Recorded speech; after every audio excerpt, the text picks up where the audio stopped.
Okay, I think it worked. Alright. I think so. I think everything is fine. Sending data. It says your audience will see it in a moment. Get ready. Receiving your content. We are now live. All right, we're good. We're good to go. Yeah, it was being dumb, but it looks like everything is working now. The camera's a mess. I'm a mess. Everything's a mess. The world's a mess. We're doomed. But we're not actually doomed. We're just here to have a very chill conversation about the topics on the board. So we'll be getting into that. But first, let me introduce Mars from Lazy James. He's been on here before, but it's been a while. How you doing, bro? Been a good minute, but I'm good, bro. Hanging in there. Good. We're all alive and well. Shifty is also back. What's going on, man? Howdy. Good to be back. Good. So the links to both their channels are in the description below. They both are Nintendo YouTubers. Mars, he streams a lot of Splatoon, so if you're a Splatoon fan, you'll be right at home right there. And Shifty, he makes a lot of... Well, you've been making a fair bit of videos. I saw your video... I don't know, I haven't seen your channel like the last couple of days, but I know you made a video about Etica not too long ago, right? I thought that was pretty good. I thought you offered a really good perspective on that, and you're always covering Smash. So, you know, we got Splatoon, we got Smash, so check them out, guys. Links to the channels are in the description below. But actually, you know, just random topic. You guys heard about Etica, like, getting into, like, a physical confrontation with a cop? Did you guys see that? Do you guys care about that? I saw. Well, I guess I seen the thing that came out yesterday. I really haven't been following closely because I don't really follow Etica that closely. But I think I just think it's sad to see him like that out, and I hope everything ends out well. Yeah, I'm in agreement. Yeah, and my whole thing is like, I think the guy has been cool for the most part when it comes to knowing him in person, but he doesn't seem to be handling whatever it is bothering him very well, and this is kind of like that aftermath, I guess. So I just hope that he finds a healthy way of, you know, dealing with those whatever issues that he's currently having. Yeah, no, I mean, you know, I talked about it in my Q&A beforehand. Just kind of wanted your guys' thoughts on it. It's just, you know, in my Q&A, I went in on like my own personal history. Not that I personally have a mental disorder, but I have family who have and have done some really dangerous, serious things. And this guy's going through some serious stuff. Now, I'm not going to diagnose him, right? But regardless, he's obviously not in good shape, regardless of what it is. And I just hope for the best for him, and hopefully, you know, he stops doing... I don't like what he's doing because I think it's toxic. I think it's affecting the people who follow him. There's a lot of kids who follow him, and I think they're very impressionable. So that's kind of like another concern of mine, right, with his whole like ordeal. So I hope it kind of gets under control. But you know, that's pretty much it. I wish the best for him. But yeah, that's all I kind of think on it, really, because I used to follow Etica. I don't really follow him anymore, mainly because of the antics like this.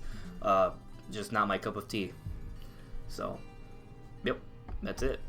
But you know, before we get to the chat, is there anything else you guys want to add on that before we go over the topics? The one thing I will say, and it don't have anything to do with video games, but I studied in college like medical psychiatric issues, and I see a lot of people thinking like he's like too old for that to have those issues, but actually 26 to I think 32, you can have a lot of psych issues that come later in life, and a lot of people that after they graduate college, that's what happens to them.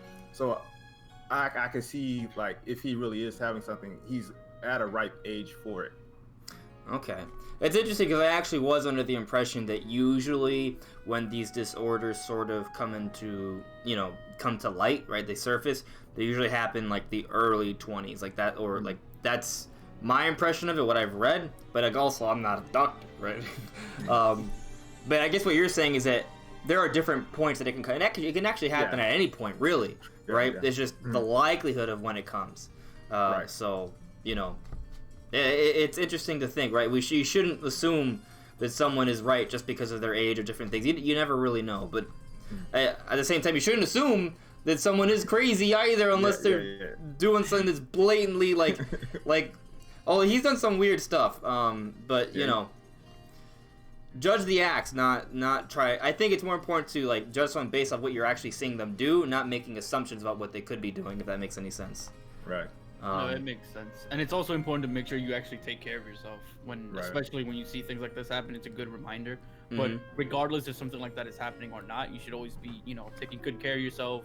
Keep your chin up. Make sure whatever's bothering you is not affecting you to that deep degree. And yeah, for sure, absolutely. It never hurts to talk to somebody. So, yeah. But let's get things started. I had a bit of an awkward start because like I was telling both Shifty and Mars, like my house is a bit of a mess right now. I was helping clean up some stuff, and my cousin's over. He was supposed to leave, but then he couldn't find his keys, and he can't get home, so he's staying over. So it's all kind of like, well, everything's a mess right now, but it's fine. We're good. The topics, as you can see, we're gonna be going into. I'm gonna do my own like hard predictions for E3 later this week in a video. So this is not me doing predictions, but I do kind of want to hear what you guys sort of want to see at E3, like your own thoughts. I've talked about it myself, Ray, so for those here, I'll probably only just touch on my own personal wishes. I really want to hear what you guys have to say, so we'll get into that shortly. Then we'll go over the Sonic trailer.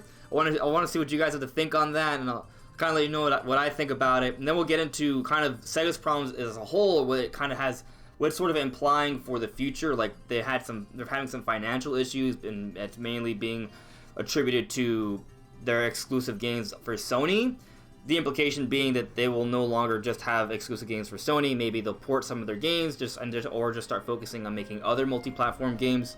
Then we'll talk a bit about Bayonetta 3. We got an update about Bayonetta 3. Nothing too serious except the design is going to be different, but that also has some other implications. And I know there has been some debate about when Bayonetta 3 could be coming out, so I think we could talk about that as well. Then maybe we could hype up Detective Pikachu a little bit. I'm going to be watching it hopefully this weekend. I'm really, really interested in watching it. And then kind of like I guess the biggest news is going on right now is that they're going to be revealing a Smash DLC character soon, supposedly. It's a rumor, but I mean, yeah, sooner or later they're going to reveal that because they've already, had the other one. But those are basically the topics, guys. But before we jump into things, is there anything else you guys want to bring up? I'm good on my end, bro. I don't really have anything in particular in mind necessarily. No, I guess everything we have here is good to go. So yeah. Yeah. But I see you there, Chris, Pervert Welch, Sinus Joe, Computer Robots. How you guys doing? Yes, I have gone insane for more Nintendo games. That is absolutely true. I'm crazy for Nintendo. So, but let's get into some E3 hopes and wishes. Hello there, Hyper. From E3, what would you guys like to see? Because we're about like what? We're like a month away from Nintendo's E3, right? We're kind of like in a, I don't want to say like a media, like Nintendo isn't really sharing too much information right now. They're kind of being quiet, and likely because they're kind of saving a lot of their announcements for E3. So then, what are you guys sort of hoping to see this year? Well, okay. Before I answer this, I have to ask first, what level of realistic should I be when I talk about these things? How about we have a tier system? Go for hyper unrealistic, this is just what you would dream about. Then what would make you really happy, and it's kind of like maybe, but maybe not something you would bet on. And then something that's kind of reasonable that you would like to see, but, it's not set in stone. Okay. Because dream scenario, I can tell you off the bat, F-Zero, Golden Sun. Yeah. Games like that. Games that we haven't seen in a long time that deserve to be seen. Mm-hmm. So games like that would be a dream scenario. Something I expect to see, but I'm not totally on board with it. I guess like tier 2 is how you would put it. Probably something like Bayonetta. Like I would like to see it, but I don't expect it there. And right. But it does exist, so I know it's a little bit more realistic than, a Golden Sun or something like that. But super realistic, probably Smash DLC, and probably more information on any games that are gonna release in 2019 that hasn't been shown off yet. Maybe Animal Crossing, Luigi's Mansion. You can book it. Yeah. You can book it. We're gonna see those games. Yeah, I'm in agreement for sure. Yeah, I would, dude. If they had an F-Zero or Golden Sun game, that would just be so. I would scream. I would scream. Scream. It would be great. I want to see Smash 64 on Nintendo Switch. Oh, that's interesting. Like maybe as like a virtual, well, maybe not virtual console, but just like an individual, like N64 release on the eShop or Because something. I feel that game is really underrated. It's just the simplicity of it is what makes it so attractive to me. Okay. Well, I mean, I love going back and like being able to play that. I mean, I'm all for it. I'm all for a whole bunch of N64 games coming. Smash 64 would be one to really. I have nostalgia for it, right? Whenever I go back to it, I remember the feelings I had when I was a kid, because I played this thing in the 90s, right? Well, we came out like 99, so I guess the very late 90s. But you know, it was a really good time, and I was so young, so I would love to go back to that. I would hope for anything Super Nintendo and N64 at this point. I also would like to see, but I don't expect it, but I would like to see something like Tetris 99 again, where there's some kind of bonus game revealed and released for free for Nintendo Switch online subscribers. Yeah, because at one point Nintendo put out a report that they were going to look into other ways to entice gamers to purchase a Nintendo online service, and then we got to see Tetris 99 in the next Nintendo Direct. But I wonder if that is the extent of their efforts to entice players, right? Or if there's more to it than just that. There have had some, like, I guess, like, sales or something. Like, for example, I think you were able to play a Splatoon demo and also get a week of the Nintendo Online service. Like, they paired it together. Like, they offered a demo for Splatoon 2 to do that, which was interesting. So that might be another one of their efforts to do that. But I do hope that they add more games like Tetris 99, because that really does add a lot of value. You can't play Tetris 99 anywhere else. That's something that's compelling. Right, and I feel that it's kind of important for them to keep that ball going with more small things like that. Absolutely, no, I'm right there with you. Like if they did a game every other month like that, or that would be amazing. If they did it, that keeps the ball rolling. Yeah. Oh, if they could have a game along the lines of a Tetris 99 every 2 months, that'd be insane. Maybe that's too much. Yeah, but because Tetris 99 is not like a deep game. It's more of a concept of a game that exists, you know. Right. So if they have these ideals sitting in their back pocket, somebody does. It's like every 3 months, I think would be fair. Every once, because you get for a year, one each quarter. I think that would be fine. That is enticing. It makes you want to sign up more. Like when I was like, okay, I didn't think about having my online subscription when Tetris 99 came out, but then like there were some people that didn't buy the online subscription, so they couldn't play Tetris 99. I didn't think about it like that. Right. So my perspective on that, I 100% want the same thing you do, and I feel like it is possible to set up an infrastructure where they could have like every 3 months a game like that come out. I just don't think Nintendo's going to do that. Like, that's just my gut feeling. I do think, I have hope that they will come up with more. I just don't think they're going to come out with that much at that rate. Like, maybe we get one more of those this year, right? Like, that's kind of where I'm at. Like, I feel like it's almost like a one every 6 months sort of thing. It's not even necessarily going to be like every 6 months. It's just kind of like whenever... It is when it is. Whenever they feel like it. And that could be a year from now. That could be 2 years from now. It could be 6 months from now. It could be next week. We don't know. So that's kind of just my gut feeling on when we can get more of these games, but I do think we will get them, if that makes sense. Right. I do agree that I don't really see Nintendo doing it, especially not every other month or so.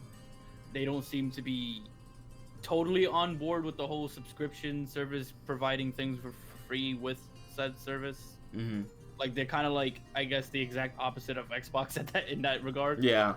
So it seems like I don't see them doing it, but they did it once, so they can easily do it again. Yeah. Yeah. I think we'll see something else. I just don't know when and how often we'll see it. That's where I'm confused on. But I do think we'll eventually see something else. I don't know when though. So, but Mars, is there anything you would like to see at E3 that we haven't talked about yet?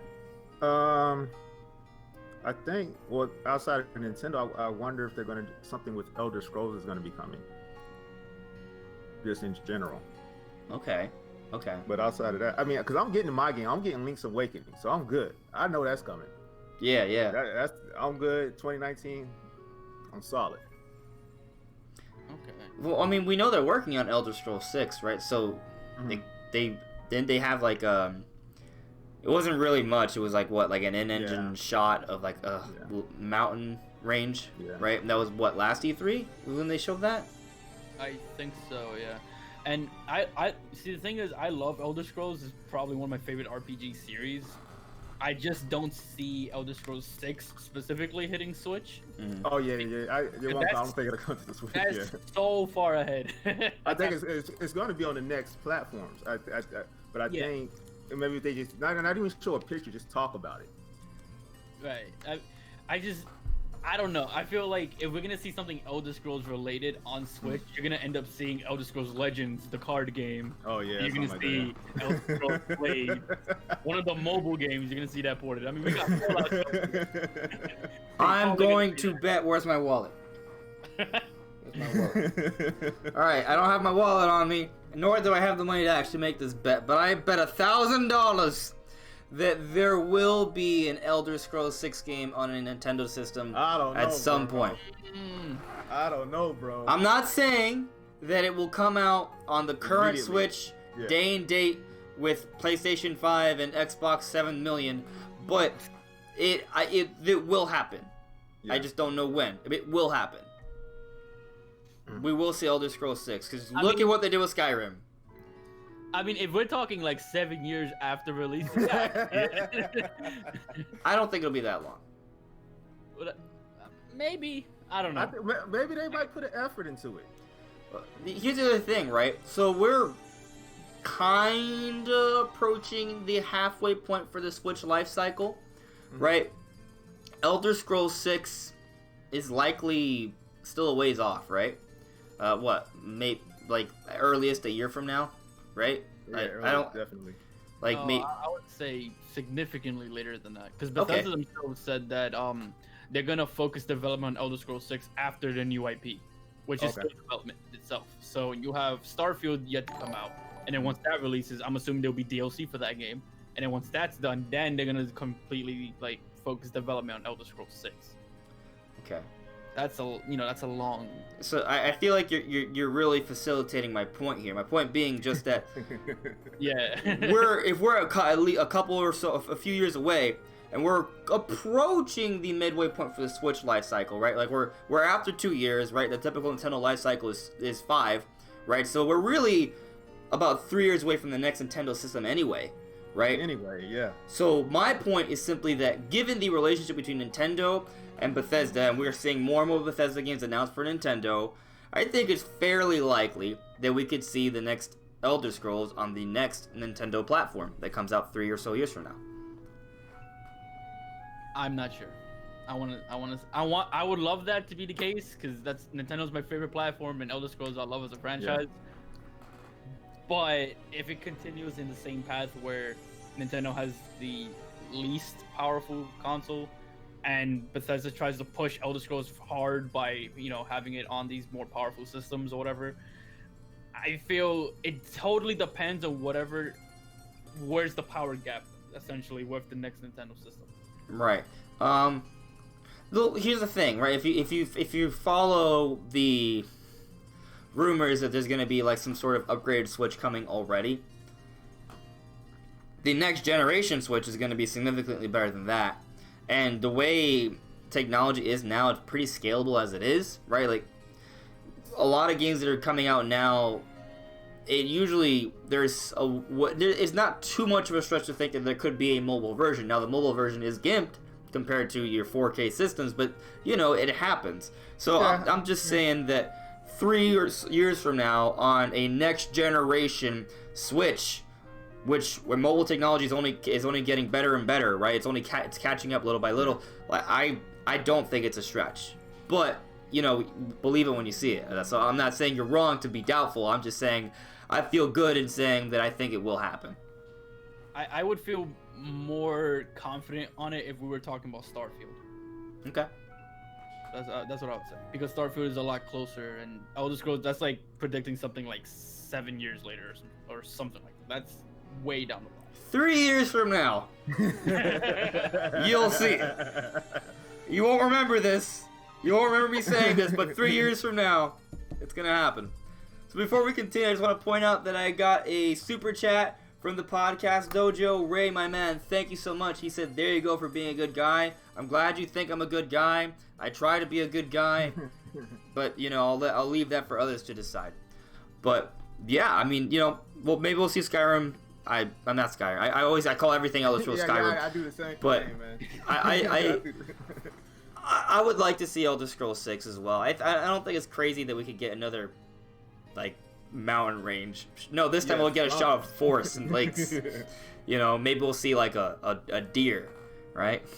This time. Like, a little bit more of a look. Maybe. Yeah. For me, in terms of my wishes, well, one, you know I want to see that Retro Studios game. I really hope that they're legitimately teasing that, and we're going to see it at E3. I really would love to see that.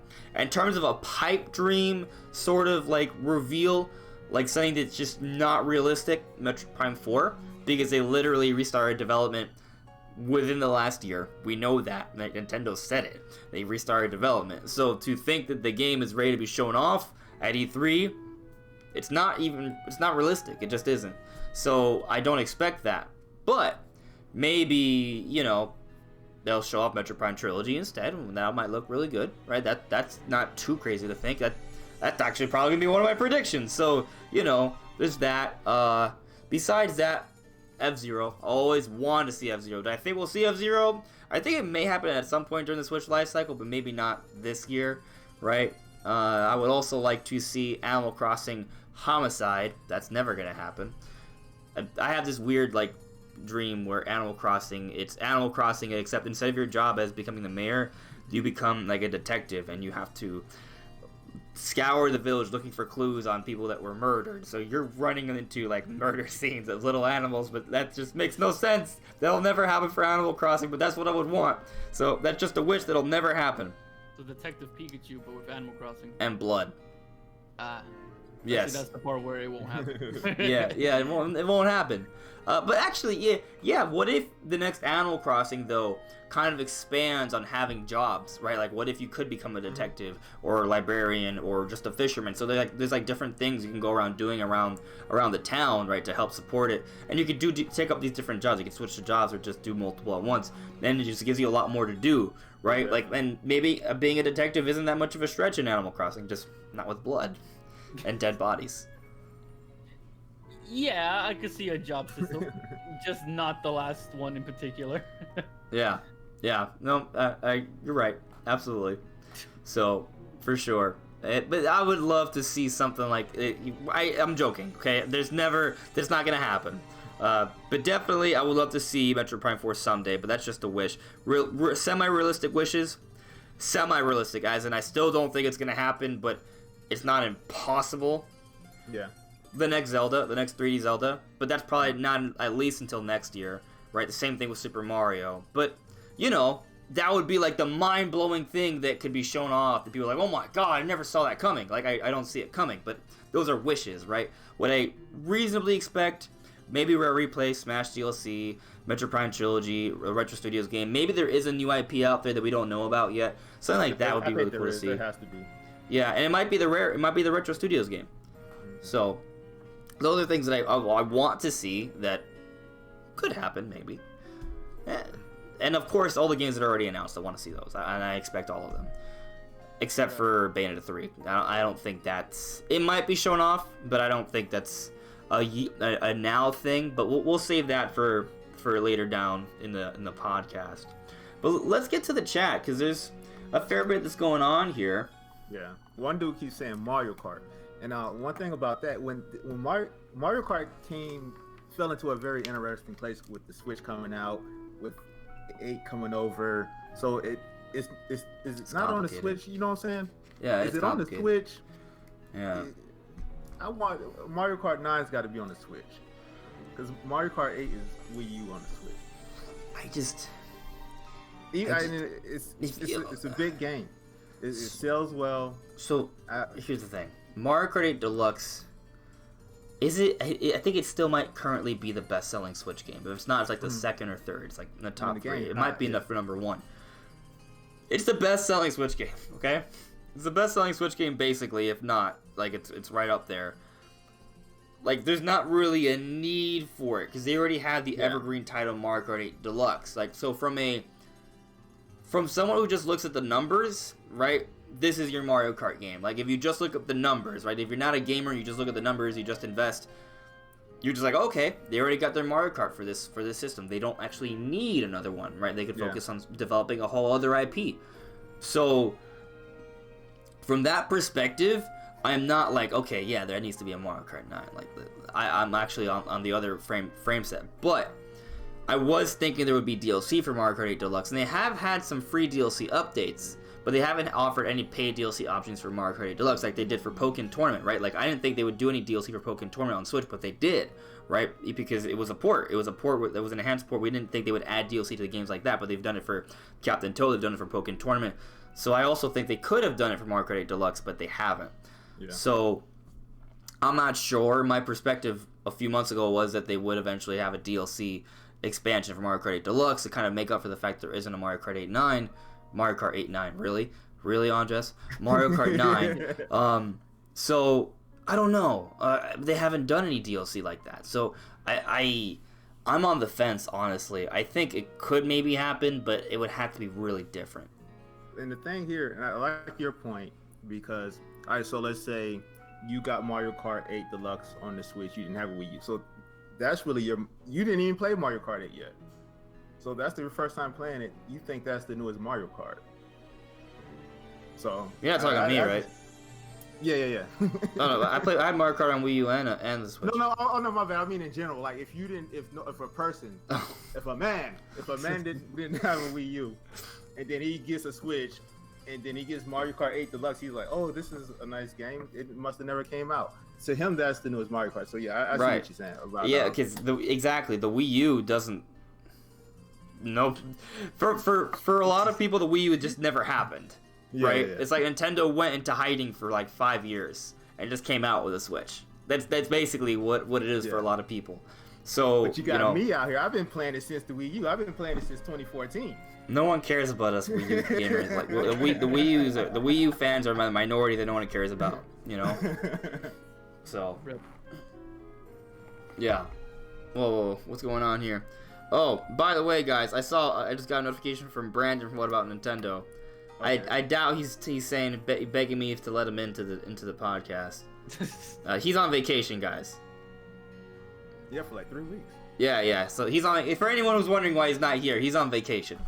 Okay, we didn't have a falling out. We're good. We're great. Yeah. But I hope I don't know. I honestly I'm okay. I want DLC for Mario Kart 8 Deluxe. I'm satisfied with that. There's some tracks. Throw some tracks in there. I want new tracks. I don't care about the battle maps. I want tracks. I want racing tracks.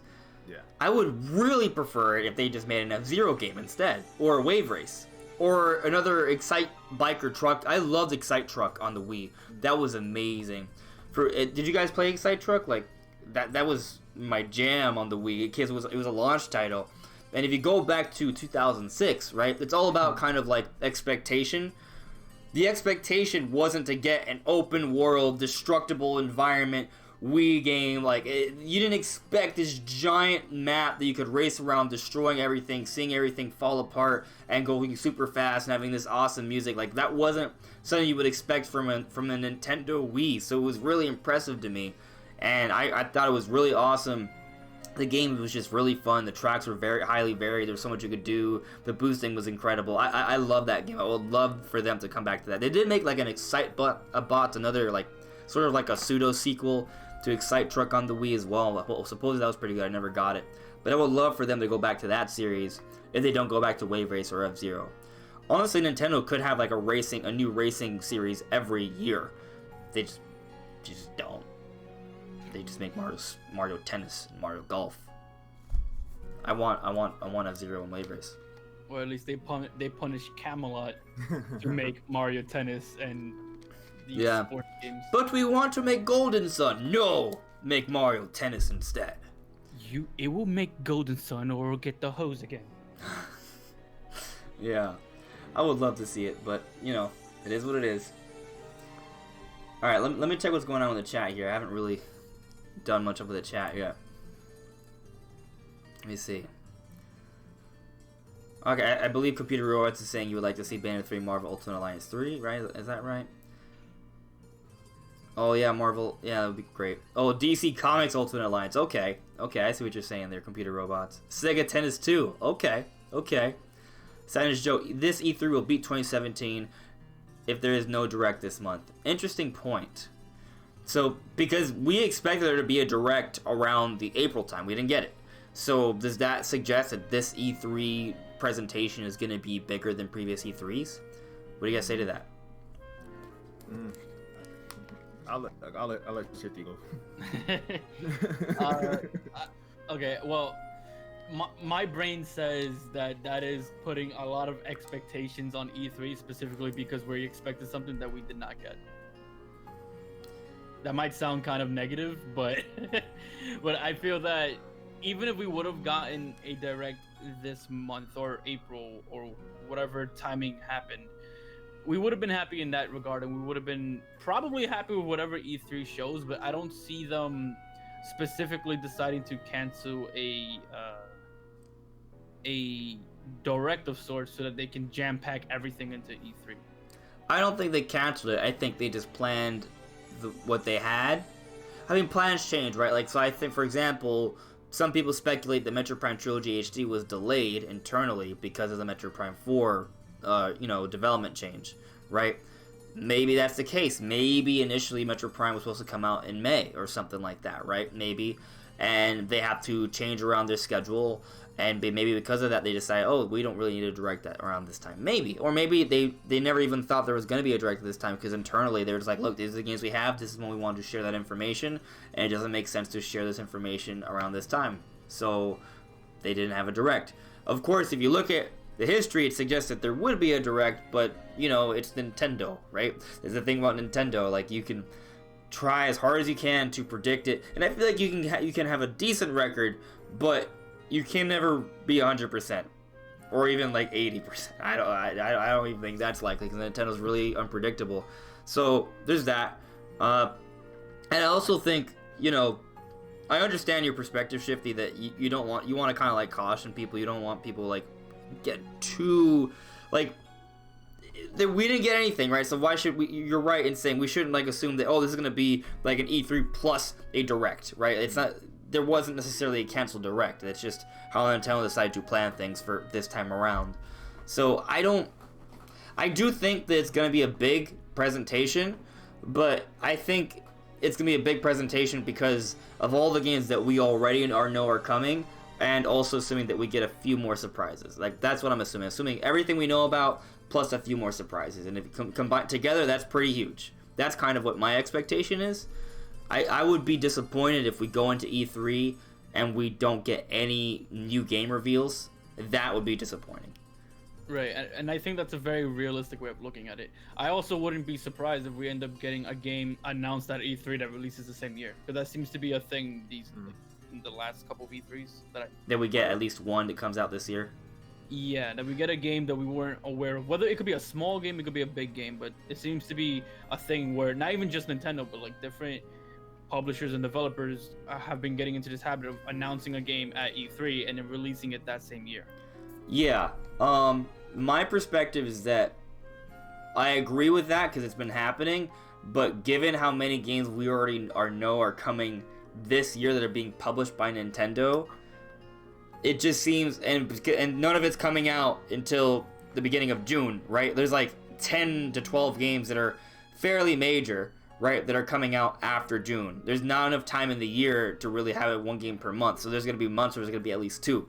So I can't imagine it'll be a big game if that happens. It could be something small. I agree that it could be something, it could be something small.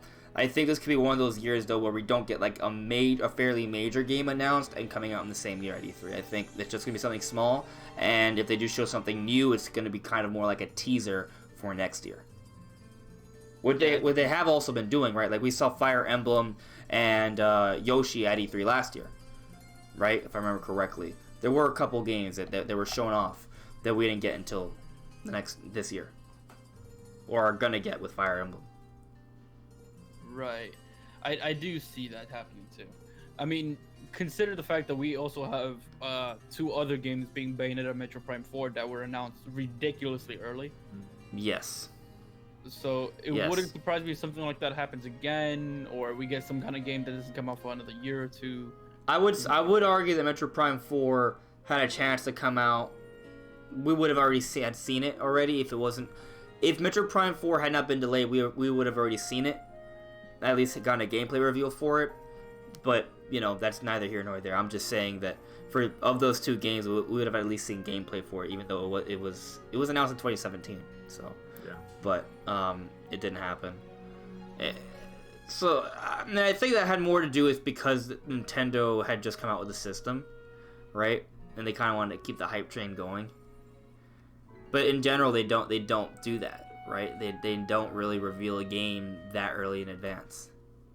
Yeah, I think that they're gonna learn. I don't think they're gonna make that mistake again. Because like when they came out with the apology and all that, I think they as a company took that as a lesson learner. Like, let's start paying attention more to how we release these games, how we talk about these games. I think you said earlier, like maybe no reason for no direct this because there's really no news. When there's news, there'll be a direct. Until then, let's not feed the hype type of thing. Let's just do the business thing. Yeah, and I guess, I think when you think about it, what makes sense is that the reason why there's no direct is because they just don't have anything for May. They don't have anything. I continually have harped throughout this year, hey guys, there's nothing in May. May is so empty. Why could this be? Surely there will be a direct to announce something. Except there wasn't. Why? Because Nintendo doesn't have anything. They don't have anything for May. It's not because they don't want to. They just probably don't have it. Maybe something was planned and was canceled or delayed, right? Internally. Like maybe the speculations was maybe Metro Prime Trilogy HD. So, I think E3 is basically going to be them showing off what they have planned for the year with a few surprises. That's what all of their presentations are about when you think about it, right? Like, it's to show what they have coming in the near future and to tease a couple things, right? When it's E3, and if it's a direct, it's to show what they have coming in the next 3 months, or at least what they want you to be aware of within the next 3 or 4 months, right? Yeah. So When you think about it too, if they're actively trying to avoid announcing a game too early, that may make the possibility of a game being announced and released the same year a little more likely. Right, and that's cool, right? It's cool when that happens. So like, I think the older mindset of gamers is that when a game is announced, okay, great, now I have to wait 3 years. But with Nintendo, most of their games, when they're announced, they're usually within 3 to 15 months of release, right? Like, that's kind of like the window. Most of their games, like 90% of their games. So, that's kind of the world we live in now. So that's kind of interesting. Like, basically, like, if we do get any new game announcements at E3, I think they would all be kind of like first half of 2020 games if they're not coming out this year. Right. That sounds... Yeah, I could see that. When I say first half, I guess that would still... For example, like, Fire Emblem's coming out this summer, but it's technically coming out after E3. So I guess that would be kind of like the... It wouldn't be... Like, I don't think Nintendo... Oh, it's possible. It's possible that they reveal something at E3 and it doesn't come out till, like, holiday 2020. Which is only a year and a half. And would that be like your major title? Right. Yeah. But then they might want to say that till next year, right? Like, for example, Smash Ultimate wasn't revealed until what, like March? Or announced? It wasn't announced until March. It was revealed gameplay-wise at E3, and it came out early December last year. Right. Although they do treat certain games differently. That's the thing. Because Smash, they announced it the same year as they released it, but again, you could mention Fire Emblem where they kind of, announced it and then released it like nearly a year later. I think it's like almost a full year later. It's a bit, it's taken a bit. So I guess it kind of depends on like how Nintendo wants to market the game in question. Yeah, Like maybe I agree. Because with Fire Emblem, they've been kind of trickling out information, but with Smash, it was just a bum rush of constant. It was like an 8-month like media campaign, right? Media blitz. Right, exactly. Yeah. So I think it depends on how they exactly want to market it. If it's a big game for them that costs a lot of money on their end, they're gonna push it as much as possible. And those kind of games, you're probably gonna see a media blitz happen with those. Man, it's gonna be great when the next 3D Zelda is revealed and it comes out within a year. Like, that just doesn't happen. Like, throughout the entire 21st century, that's not a thing, right? But this could be whenever they do reveal it, when we see it, it's like not actually gonna be far away, right? And that's gonna be really Far cool. I'll tell you this right now. I felt this when they announced Xenoblade Chronicles 2 at that Switch presentation. Yeah. Not for a second did I believe that was an actual release date that was gonna end up happening. I did. So I did. I did not believe it for a second, because after X got delayed, like how many times it got delayed, I did not believe it. So if they ever announced a new 3D Zelda game and they said this is releasing the same year, I don't believe them. But then it'll happen. If it happens, fine. I'm cool Yeah. with it. Yeah, but I mean, I don't think you're necessarily wrong in that belief, because the history shows that there have been delays. But I think when it came to Xenoblade 2, it was announced in January and it came out in December. Like, it was all within a 1-year plan. Like, I felt like usually when they assign like an actual date, Nintendo's pretty confident in it. Like, I have to think when they just give it a year, then I'm a little right, especially with Zelda, right? They've been better with it lately, though. The last few years they've been a lot better with it. There is a history of messing things up, so I can't blame you for that. And I mean, I thought Metroid Prime 4 would be coming out sooner, man, than it didn't. But I think that's because development is fluid, right? It's almost like whenever a game is announced for a date, it's never actually for sure coming out until it actually comes out, because maybe it was on pace to come out at that date, but development is fluid. Things come up, things change, right? Maybe one of the developers gets sick, or maybe they hit a rut and they're not sure what to do with the game, so they have to delay it another 3 months or 6 months. So my perspective is kind of more like, when I see that Nintendo puts a date on something, or a window, or gives us an idea, it isn't so much that they're lying or that we should expect a delay. There's always a chance that something's going to be delayed, because development can sometimes be a little unpredictable, right? Things come up. So it's kind of more like a likelihood sort of thing, right? Instead of a for sure happening or for sure not happening. Right. It's life. Yeah. Yeah, like they can discover anything in the last minute. Like 2 months before the game comes out, they could figure out a game-breaking glitch or something, and they have to fix it. But at the same time, I do have to say, there are some times when I think that the company will stop at nothing to make sure the game comes out at that time. For example, Super Smash Bros. Ultimate, right? Like, there was no way they weren't going to let that game come. They would not let that game get delayed. Like, if for whatever reason they're running into an issue, okay, let's just hire 50 more people. Like, I don't think that there was a way Smash Ultimate would have been delayed till the next year. Yeah, I didn't see it being delayed either, to be fair, because it just felt like the way everything was being advertised. It was very well planned too. Yeah, it was placed very specific to like kind of lead up to the release. Yeah, but so I think for some, I don't know. I think it was they were just actually very ready. They had a very structured plan. But it's just kind of like, you look at Zelda, right? Like, Zelda's a big deal too, and that game was delayed several times. Like, it's not like they like, oh no, it's not gonna be ready for 2015. Oh, let's just delay it till 2016. Then they delayed it again. Whatever. Let's get to the chat, and we're gonna move on with the topics, because we still got a few things to talk about. I see you there, Ray, for the podcast dojo. Sabbath. The only thing I liked about Shadow the Hedgehog was its multiplayer mode. Oh, okay. That was probably in response to what Computer Robot said earlier. Unpopular opinion, which is Shadow the Hedgehog 2 without guns. I'm confused. I think he's talking about the game Shadow the Hedgehog, wanting that without Shadow using actual real guns. I'm lost. Maybe because I didn't play Shadow the Hedgehog. Yeah, well, in that game, Shadow the Hedgehog actually uses real guns. Yeah, guns, bruh. Okay. I remember seeing it. I thought it was interesting how they had that. How they had a Sonic game with guns. Oh, it was technically a Shadow game, but you know. Yeah. That was when they were really trying to harp on the whole Shadow's edgy, watch out. He's gonna have a gun on this one, fellas. Watch out. Oh, boy. Oh, he's super cool. Yeah. Oh, he's dark and edgy. He's awesome. He's Shadow. Yeah. Yeah. Oh, I like Computer Robot's idea. An Echo Fighter Pass. It would have to be like really cheap, Yeah. but I would like it.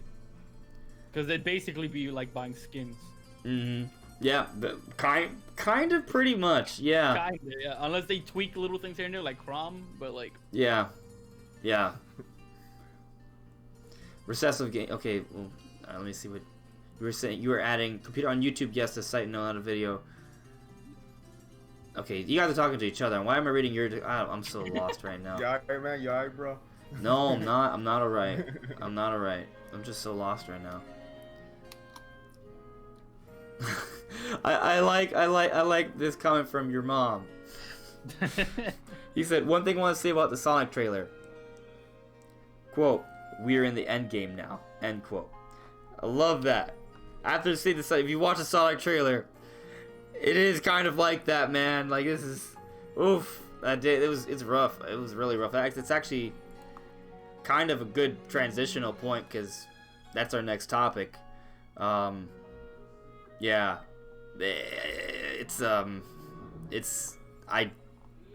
Oh my god. I don't know. I'll put a pin on that. We're gonna get to the Sonic trailer in a moment. You guys added me a few times. Oh wait, there's a way more chat here. Jesus. Okay, I'm gonna get to the ats, guys. If there's anything else you guys want to ask us, just at me or anyone else, and we'll get to it later. Because we still have a fair bit of conversation to do. So, computer robots. How about the next Donkey Kong game? I would love to see another Donkey Kong game. I feel like if there's another Donkey Kong game, it's gonna be a 3D Donkey Kong game. What do you guys say to that? When it happens, I don't know what's gonna happen. I'd be down for it. Just don't put too many collectibles in this one. Yeah. Yeah, they definitely had to change the structure because the first 3D Donkey Kong game was there's some things wrong with it. There needs to be a bit more balanced with that. To be fair, I did like DK64. Like I loved it, but I was a kid. I loved everything when I was a kid. That's also true. But... I thought Superman 64 was cool. That's also accurate. But infamously the worst game of all time. Just so you guys know. Oof. Yeah. Anyway, I don't know. I just think like they can do it again. I like how DK64 had different characters that did different things. I think they can do that again. Just kind of relax on the whole collectible thing because every single Kong had different bananas and different coins and different things that each of them had to collect. And right, and when you would traverse, you only be in the one Kong. You're like, oh damn, I have to go back and be this Kong to go do that. Yeah, that was frustrating. That was frustrating for sure. Like that's something that they could. It's kind of an easy fix too, right? Like that's not even like, oh, just change it so any Kong can collect it, you know, or maybe offer you the ability to change your Kong on the fly, like. That's it. That's not hard to do. Yeah, like it's something that can easily be remedied, and I mean I'm pretty sure it'll kind of result in a really good 3D game. Yeah, no, absolutely. And I would love it if they use the Mario Odyssey engine. That would be incredible. Like different, but there's so much they could do. I would love to see it. And especially cuz like Donkey Kong, like he's an ape, right? He grabs onto vines. They can make it like more of an aerial kind of game, like an aerial platforming game. That would be really interesting. That's one way how they can kind of like diversify it a bit from like just Mario. I would love it. It'd be interesting. And also Donkey Kong, he fights, right? He's strong, like so. There's the whole pummeling factor they can throw in as well. Like, do you guys remember Donkey Kong Jungle Beat? I didn't play it, but I know of it. Yeah. Okay, so. Actually, you don't even need to look into Jungle Beat. Look, the two Donkey Kong Country games made by Retro Studios. Whenever you get to a boss, once you beat the boss, you have the option to like mash buttons to like kind of pummel the heck out of a boss. Like that whole aspect of Donkey Kong, how he's kind of a beast, right? He can pummel dudes. Like that's a whole other element they could add into a 3D Donkey Kong game as well, right? So you have the aerial aspects of platforming and the pummeling.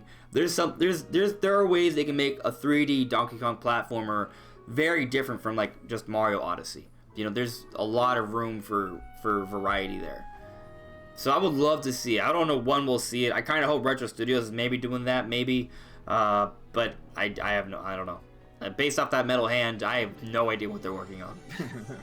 I'm chalking that up to a new IP altogether. That's my best bet as well. Yeah, so I don't see them doing Donkey Kong. If they're, I don't even see them doing a 3D Donkey Kong for a while, because it seems like the only game they're interested in doing 3D in terms of platformers is Mario, because Kirby's still 2D, Yoshi's still 2D. But this is Retro Studios though, you know, Retro Studios, they march to the beat of their own drum, pun intended, because Donkey Kong drums. I don't know. I guess we'll have to wait and see. I understand your point, though. That Nintendo has been... all of their platformers minus Mario are two-dimensional. There isn't really too many good 3D platformers out there, though. It's a hard formula to sort of get right. Yeah, you can't just get up in there. Yeah, no. It's tough, man. Like, Yooka-Laylee was very average, right? It wasn't really great. I'm not saying it's not a game you shouldn't like, but it wasn't exceptional, right? It wasn't quite how people remembered, like the Banjo-Kazooie games, for example. So, then maybe that's another reason why Microsoft hasn't made a good Banjo-Kazooie game, because it's hard just to make a good platforming game in general, right? So if they don't think they can create a good platforming Banjo game, then why even invest the resources in making a Banjo game? You know? I could see Retro doing a 3D platformer. It's just unless that new IP is a 3D platformer, I don't see them doing it for some time. Unless it's after that. Well, I mean, because they're gonna work on Metroid next, right? And that's gonna be a few years, and that might start a whole other new Metroid campaign. Like, people might want more Metroid after Metroid Prime 4, so they may go back to being the Metroid developer. You know? Right. I would love if they just accepted their fate as the Metroid developer. You know, or expand, right? They could expand. That's another option. Like, not every developer is, even though there are developers out there who come out with a particular game but make other games at the same time and do so consistently, right? Look at Monolith Soft. Look at Platinum Games. They each have multiple studios. In fact, Monolith Soft has like 5 studios now, and that's the one owned by Nintendo. So, Retro Studios should just get bigger. They should just make they should have several, like, multiple studios within Retro Studios, right, and just become bigger and more awesome, so they could afford to do more games and not have us wait 5 years for every game. They really should. They're a high quality developer. I don't know why they haven't. They could probably be thinking about wanting something to call their own, because if they are making a new IP as a whole, and considering that they've been doing good work with Metroid and Donkey Kong in the past, Nintendo, it wouldn't surprise me if Nintendo just told them, hey, you're a really good developer, make a new IP, we'll push it and everything, we'll advertise it and, you know, release it on our Switch, and we'll see how you do. And maybe Retro can become that developer who, you know, pushes that new IP, and maybe if it's successful, then Retro can be known for that and Metroid. Yeah, for sure. Yeah, but again, we're still in the first topic. So I'm gonna get to these last couple of questions, and then we may end up running through the topics, and then we'll get back to probably more random game / E3 discussion. So, Computer Robots added me again. One of the reasons why people hated the Shadow the Hedgehog game was giving him guns for him to be edgy. Yeah, well, I guess we kind of touched on that, right? It seemed like pandering a bit. Yeah, I see that. It kind of happens, and I don't like. Okay. So this might be a bit controversial. Okay, maybe. I don't like pandering. I think pandering is wrong. I think when you make a choice, not even just for games, but just for movies, anything, make a choice solely to appeal to, like, a group of people to make them happy, that bothers me a little bit. I care more about the artistic choice for what makes sense for the story, right? Like, sometimes I feel like there are sacrifices made to stories or games that go against the grain of what would be good writing, or go against what would be the proper design for a particular game. And I'm not saying that, I can't even think of anything that I dislike. Like, for example, a common one that people sort of argue about is the new Star Wars, right? Like, I don't mind her as the main character. I think she's cool, right? I do have a problem that she got too strong too quickly.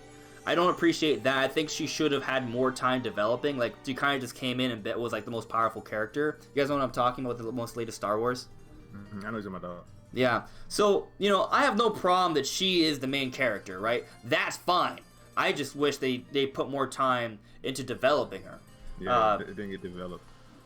But, so when it comes to, like, something like Shadow the Hedgehog, like, I understand why some people are, like, not into that, because it does kind of come off as, like, hey, we just did this because this is what the business higher-ups say would kind of sell, something edgy, so let's have a dark character who uses guns, right? Like, so I get that. And I definitely am all for what the artistic expression is supposed to have rather than what the business guys say you should do. Let me see here. Do you guys disagree with me? By the way, feel free to disagree with me, or if you have anything to add to that. That is more or less how I feel about it, so I didn't really have much to add to it anyway. Okay. The yeah, I don't. It doesn't bother me, but like if I do recognize it, I just don't take it serious. You know what I'm saying? Like I can't respect it. Yeah. I laugh at it. Yeah, I mean, it's not something I'm gonna riot over either. Like, but yeah. I don't respect it. Exactly. So, Sabbath added me. How would you feel if Nintendo brought back that unfinished Donkey Kong racing game that was supposed to be on the... I would love it. Yeah, it's another racing game they could do. So they have Donkey Kong Racing and Diddy Kong Racing and F-Zero and Wave Race and Excite Bikes and Excite Truck and there's all these things, and then they have the snowboarding game, and then there's Pilot Wings. Like, there's Star Fox Racing. Pilot Wings. Forget about the rumored Star Fox Racing thing. I've given up on that being real. Sure, but it's a thing, maybe. It is a thing, maybe. And if it's real, I would love it. By the way, I would love it. I think it could be really cool. I wasn't one of those that was upset that they were turning Star Fox into racing. I think it'd be really cool. My only problem with it is if it meant that we would never get F-Zero. Like if it was an F-Zero replacement, right? It don't sit too well with you. No, it does not sit well with me. But I don't think it would be. I think it'd be very different if it were to actually happen. I think one problem that I kind of have with whenever it comes to F-Zero, a lot of people love to say, "Oh, but you just have this already. Why don't you just play Fast RMX, or why don't you just play Wipeout?" They're not the same. Okay, just because it's set in a futuristic world and is racing and it's fast doesn't mean it's the same. There is so much difference. If you're an F-Zero fan, you know exactly what I'm talking about. There is nothing that actually compares. Like, any other racing game that you play besides F-Zero feels like you're playing with floaties. Like, in a pond. Like, I'm serious. Like, everything else feels very floaty and slow by comparison. And even if it isn't, like, even if it's fast, like, the way you turn and drift in F-Zero, nothing else quite matches. There's just something that is just so freaking beautiful that will make me cry if I did it right now, where you're facing this perfect U-turn and you're going at like 2,000 kilometers per hour, and you click both of the analog triggers, and then you veer your car and you see all these red sparks flying. Like, I don't mean like little red sparks like in Mario Kart. I'm talking about sparks that are like 3 to 4 times the size of your car, and then the speed metal is just playing in the background, and you hit it perfectly. You don't touch a single rail, and you're going at 2,000 kilometers per hour. It's a beautiful thing that no other game can match, because then shortly after that, you will boost into a ramp and you'll fly like 20 stories for like 5 kilometers, and you're soaring through, and it's just it's just incredibly epic. Okay, like if you haven't played F-Zero, you need to go back and play F-Zero. F-Zero GX being the best one on the GameCube. So for that reason, there needs to be a new F-Zero, by the way, because there isn't any recent real good way to play a good F-Zero game. For that reason alone, they should make a new F-Zero, because there isn't like a modern F-Zero. I know Shigeru Miyamoto is quoted as saying that the reason they haven't made an F-Zero is because they haven't had a good idea for one. But I think a good reason enough is just because there isn't a modern one to play. Yeah, well, how open would you be if they just made an HD remaster of GX and had it online? I will take what I can get. All right, fair enough. I'll take that too. Yeah. Yeah. So, sorry for that tirade, guys, but I am very passionate about my F-Zero. Computer Robots, he said, if there is 5 characters that need Echo Fighters, who would it be? PS Assist Trophies, Pokemon Assist, and Spirits do not count. Like characters we think need, like... I don't think there's any need. But Echo Fighters that I would like to see... There are certain characters that just fit certain other characters like perfectly. Like Right. Ninten is kind of already Ness. Yeah. That's just, it's so, they look the same. Yeah, that's So- kind of just a perfect. I'm trying to think of one. Nothing's coming to mind on top of my head. I know there are. I just can't. I guess Blood Falcon. Since we're talking about Captain Falcon. But Blood Falcon's like a costume already for Captain Falcon. Black Shadow, another maybe Captain Falcon character. Black Shadow would be kind of interesting. They can make it kind of like a heavier Captain Falcon, which is what Ganondorf is. But he's changed a lot over the years, though, so they could probably still make a slightly heavier Captain Falcon and call him Black Shadow. I mean, if anything, they can give Black Shadow Ganondorf's melee moveset, which was to a T. Yeah, Captain Falcon, which would be cool. I'd be okay with that. So that would be a pretty good Echo. You could have a Wario Echo as Waluigi. That'd be interesting. People would love that, even though he's an assist trophy. So it's breaking the rules.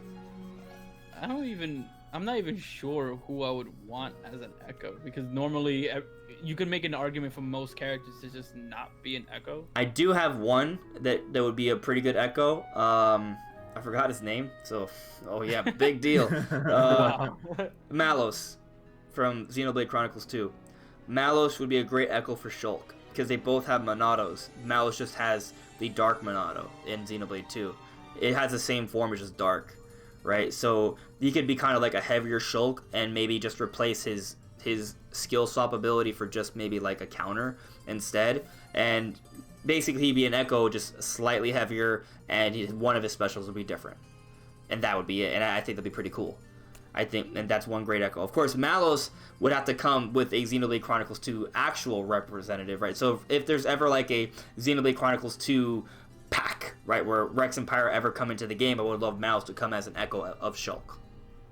I could also see either Jean or Rodon from Bayonetta to be an Echo of Bayonetta. Interesting. Yeah, I could see that as well. That's a pretty good option too.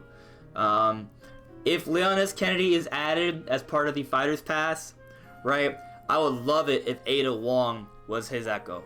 But they would look completely. You have a dude who wears like tight pants and a shirt versus a woman in a red dress or some other sort of clothing. So they would be animated completely differently. And I mean, for me, I love it when Echoes have minor differences, right? So maybe Ada Wong would be a little faster and lighter, but they could still use all the same weapons and stuff. That'd be really cool. But that's coming with the assumption that Leon S. Kennedy is added as an actual new Smash character. I could see that. Because the weird classification with Echoes is such a weird gray area for me. It's so because gray. Because you have Echoes that are one-to-one the same as the original character, and then you have some that are just lighter or heavier, and then there are some like Chrom that actually have a move that's different. Yeah. Chrom makes no sense. Yeah. Chrom makes no sense. So it's a totally confusing thing altogether. I mean, maybe they count Chrom as an Echo because the one move he has different technically belongs to someone else that it's right. Basically just Ike's move. Like, so, maybe Echoes are just characters that are basically, they don't create anything ground up for them. They just take assets from different characters and sort of put them together and just change around some properties and animations. Maybe that's what it is, right? So under that definition, it still would fit. If that's the case, I could see a character like Shadow being an Echo. Yeah, because you can change around some things, and they could do a lot with that to make Shadow still feel like Shadow. Because you could use one of the other characters' gun moves, like maybe take Joker's gun move, right, and give that to Shadow as one way to sort of differentiate him a little bit from Sonic, but still technically be an Echo because it's just using someone else's move, right? Right, and they could try to recreate Chaos Control, his teleport, with making it Mewtwo's recovery. That's interesting. Oh, that'd be really cool, man. Oh, I love that. Wow, that's awesome. Another one, since we're sort of considering the way we've defined Echoes, could be Dixie Kong, right? So Dixie Kong is different from Diddy Kong, but I feel like most of their moveset would be similar, but you just change around the properties of their movement physics a little bit, and her up B would be a propeller instead of the up B from Diddy Kong. You could either pull the propeller from a reanimated King K. Rool one, or there's someone else who spins to get up. Who is it? There's, you know what I'm talking about though, right? I'm trying, because the first one that comes to mind is DK, but that's not the same. No, because it hits. I think it would have to be King K. Rool. But it would look completely different if you animated the propeller to just be Dixie Kong's hair. But I think it's totally doable. Yeah, it would just need to be tweaked a bit. That's Yeah, good. yeah, and I think that would be great. So I'd appreciate, and then of course change the gun, the peanut gun to what kind of? It's a pop gun, right? Yeah. Yeah. So and there you go. That'd be Dixie Kong. I'd be happy with that. So I guess what do we come up with? We talked about Shadow, Dixie Kong. Malos, just too many. Mars, is there anything you would like to see? I can't think of one. No. Yeah. Anyway, I think Waluigi, if Waluigi's ever added, should be an Echo of Wario, which makes no sense, but that's why I want it. Yeah, so let's move on though. We still have a fair bit of discussion to do. All right. Where are we? All right, so now time to do the second topic. Oh my god. Wow. Yeah, exactly, guys. Okay, there we go. All right, so that Sonic trailer, you guys saw it, right? Yeah. I even did a reaction video to it. So check it out, guys. Link is in the description below for his channel. I didn't like it. I liked Jim Carrey. I thought he was interesting. I think I was a little concerned until they show that last frame, right, where you see his design is more akin to what actual Robotnik is supposed to be like, right? Minus the fatness, I guess. So it looks like it's almost like we're gonna see like Dr. Robotnik's like origin story. Yeah, that's true.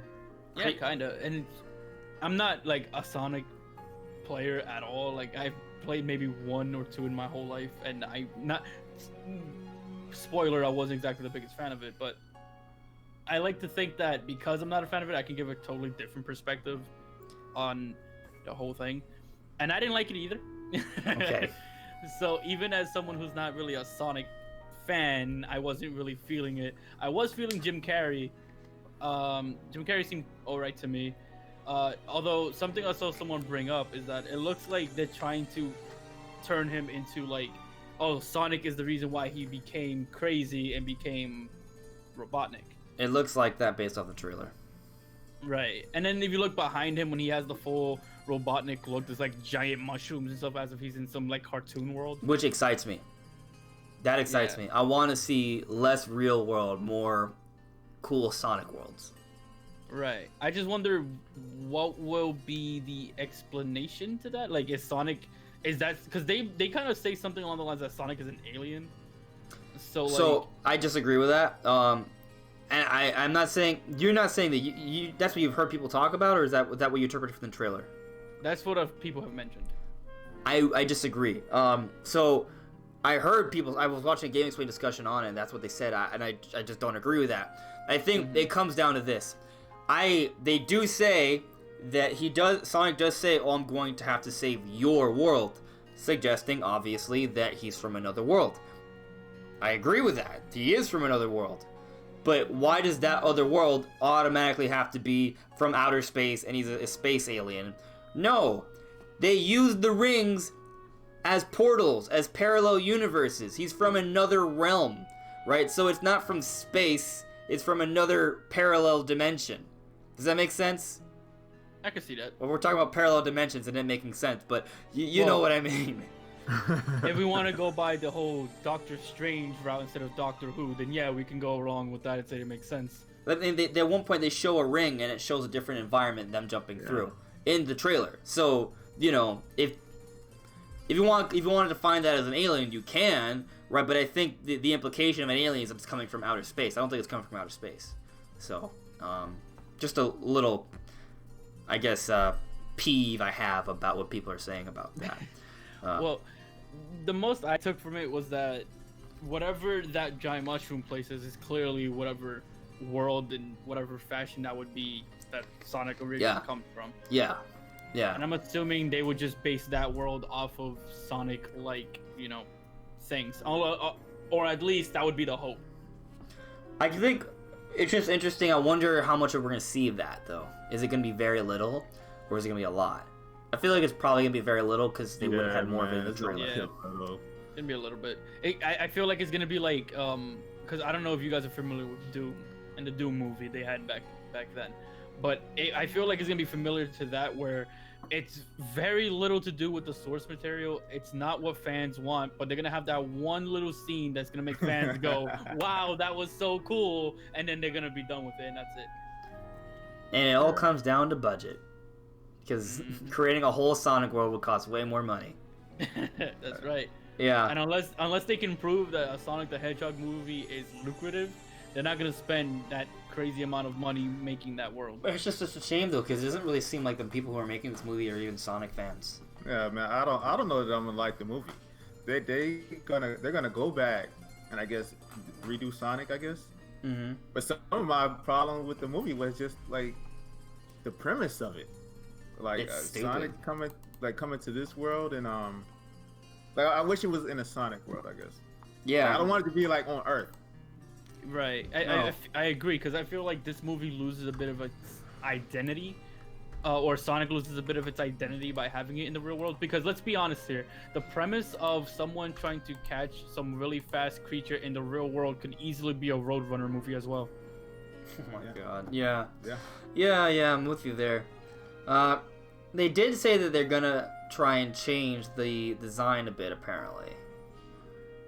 Which I'm all for. Like, how do you guys feel about that Sonic design? I mean, like, yeah, again, even as someone who doesn't even play Sonic, I don't like it. It looks creepy. awkward. It looks awkward. Yeah, it was. The teeth are disgusting. Good. It doesn't look right. Although, how exactly would they? Because I've seen some people mention this, and I feel like it's a really dumb thing to say, at least for me. But I feel that there's some people who felt like they purposely made it look bad for marketing purposes. But then I feel like, why would you spend millions of dollars having a model specifically not to use it? That costs a lot of money to animate that. I agree with you, Shifty. I think for a lot of people, they just don't realize all of the other complications that would come with, right? Another thing is that people have to take into consideration is that I don't know if it's an official statement coming from Paramount, but one of the key directors on the show tweeted about it apparently, and they said, yeah, we're going to try and adjust his image a little bit, right? And I think that's cool, but I think people have to take into consideration here that Sonic's animated, right? So if they change too much, like if the actual figure is different, they'll have to change animations too. You know what I mean? I don't know. That could mean a lot more work. That could affect different scenes. I'm just saying it's not necessarily as simple as, okay, let's just change this in his body and just copy and paste it everywhere. I think it's a little bit more nuanced than that, right? Now, granted, I'm not an expert coder or anything like that, so maybe I'm wrong. It is super simple. You could just change it like that. But I think it'd be more like a Thanos snap. Oh, okay, whatever. The stupid reference. So I'm just saying, I think people should. I think they are gonna change it, but I think the change is gonna be more subtle. Yeah. You also have to realize that that's most definitely gonna put the animators behind the scenes on crunch time.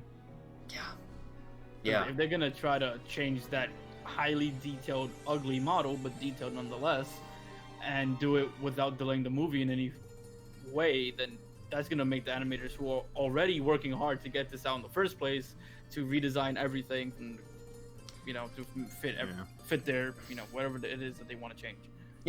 I'm not even necessarily against the eyes being disconnected. Personally, although I know a lot of people think that that's one way they can. Yeah, it's one way they could easily make it. The eyes need to be a little bigger. But it's just the body shape just looks awkward as hell to me. Yeah. Looks way too awkward. That scene where they have him and you're facing his back stretching, I just thought it was some sort of weird porno, man. I was I was disturbed. I don't like it. And then the teeth also really bother me. The teeth look so, like, I think they put like realistic teeth on a computer generated anthropomorphic, the weird talking humanistic hedgehog or whatever. Like, it's just weird. Give it cartoon 2D teeth. They actually don't even show the teeth. Most cartoons don't even show their teeth. Like, why?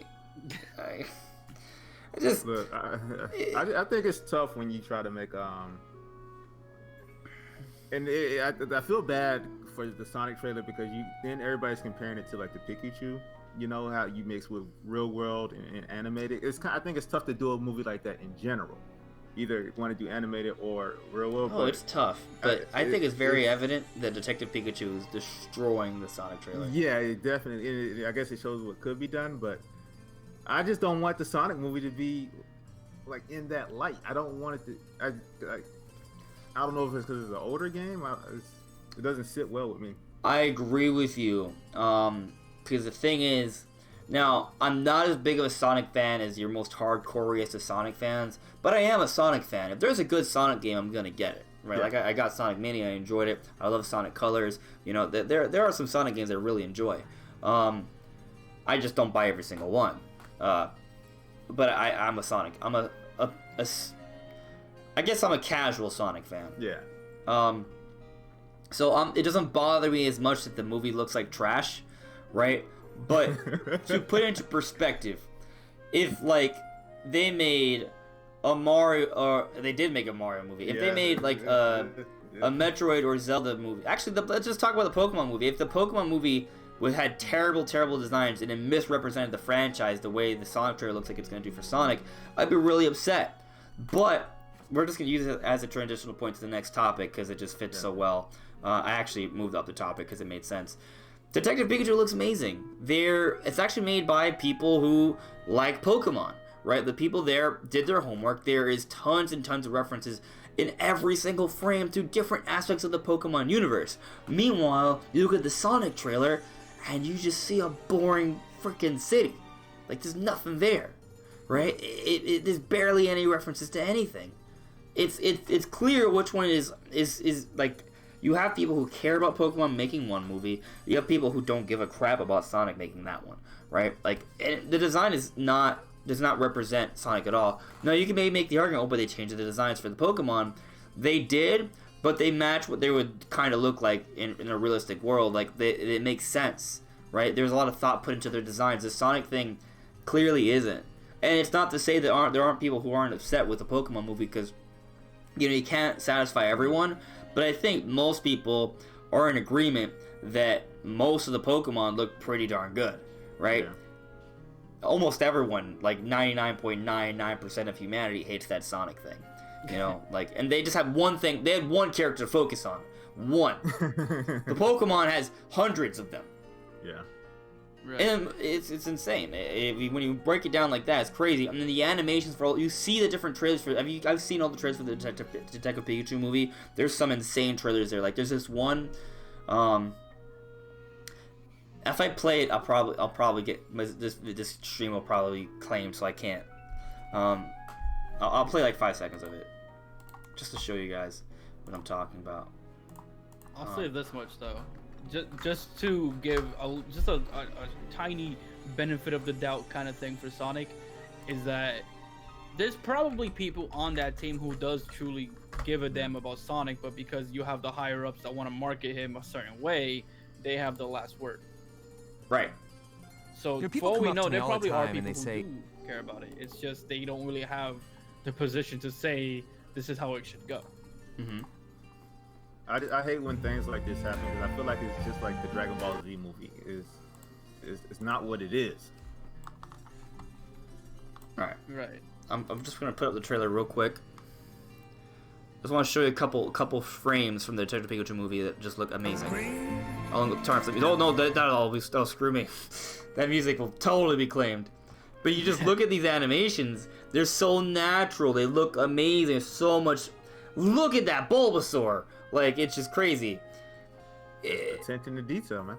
Yeah, it's great. Like, there's a huge attention to detail. And I'm gonna stop it because I don't want this to get claimed. What also helps Detective Pikachu's case is the fact that Sonic the Hedgehog is being completely based in a real world scenario. They completely based it in our world, but if Right. Sonic was there. While Detective Pikachu is clearly based on the Pokemon world, it's just live action. Right. And I think that makes a huge difference. And I guess the thing is with Pokemon, since there are so many Pokemon, like, you have more to fill it. I don't know. It's just, I guess, with the Pokemon world, you can use real people, right? In a Sonic movie, if it's not set in the real world, there aren't really real people. All of them are like cartoon characters. Honestly, the Sonic movie should have been more like a Despicable Me sort of thing, right? Like basically what they're doing for the Mario movie, right? They have the Despicable Me studio working on the Mario movie, right? Because they can make an actual like, Pixar-esque kind of movie that way, versus what they're doing as Sonic. That's just not what it is, right? The Pokemon actually is within the real world, so it makes more sense. Not the real world, but you know what I mean. Like it's all about the human to Pokemon interaction. Right. Sonic doesn't have that. That's a whole other dynamic they're adding that never existed beforehand. Like people are like, what is this blue thing? Where you're not like, what's a Pokemon? Right. Yeah. It's different. It's different, and I'm excited for Detective Pikachu. The reviews are fairly positive, considering that it's a video game adaptation. Yeah. I think it's probably the greatest video game adaptation of all time. Of all time? That's not saying much. But yeah. Is it like averaging like 70% of Rotten Tomatoes? Which is pretty positive. That's a good movie. That's an entertaining movie. Especially for a video game adaptation. Exactly. That's special. These movies, you have the animation, right? You got all that. But they still have to be written well. You know? Mm-hmm. You can look good. Oh, it looks great. It has to be written well. Right. I don't get those vibes from this Sonic movie. I don't get anything. The only good thing, there was one spin dash that I thought was really cool when he destroyed the car. That was cool, and Jim Carrey's is interesting. I don't know if I'm gonna love it, but it's interesting. I'm curious about it. I'm curious how he's gonna handle the character. Despite that, I'm not impressed at all with anything. Also, just saying, I did not like the music choice. Not at all. We talking about Coolio now? I'm not wrong with. I don't have a problem with the song. I have a problem with the song in the context. Yeah, they could have put Ice Cap Zone in there.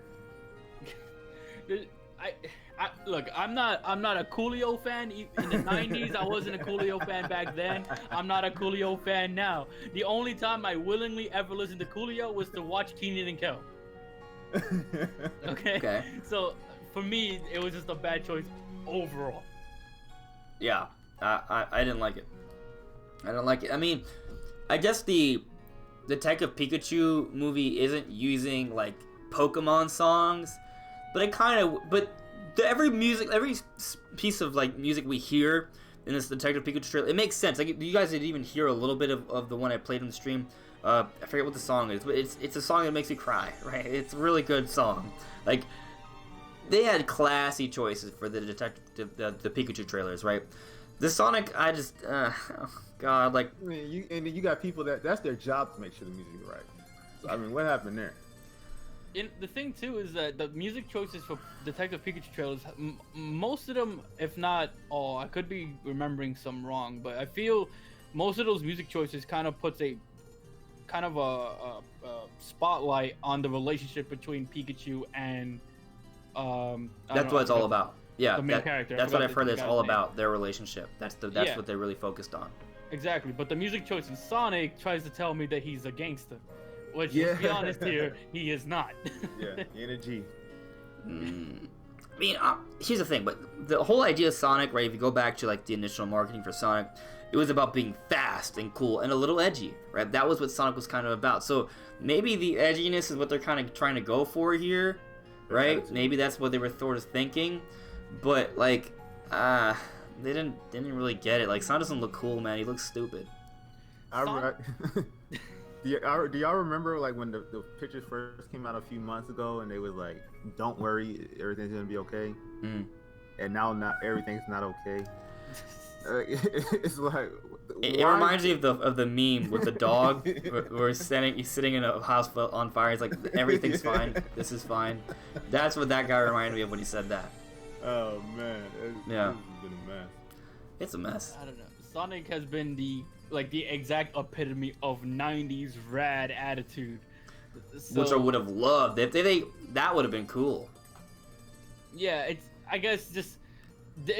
I feel that there are so many other song choices that would have fit Sonic more to fit that style of '90s radness or whatever you want to call it. So I don't want to say they're completely stupid, but I think part of the reason they went with that song choice was because of the environment and the setting.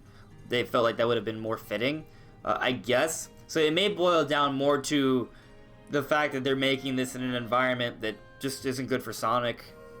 Right? This movie should have been set in the Sonic world. It should have had more 90s radish kind of music. That would have been epic. That would have been great. And that's it. You know?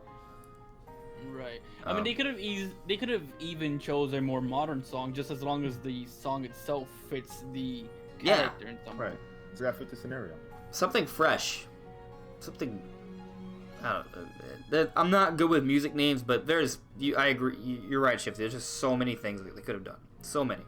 But we're gonna stop ragging on this. You know, I think it's gonna be one of those so good it's bad sort of things. I mean, so bad it's good sort of things, where people are gonna watch it just to remark on how terrible it is.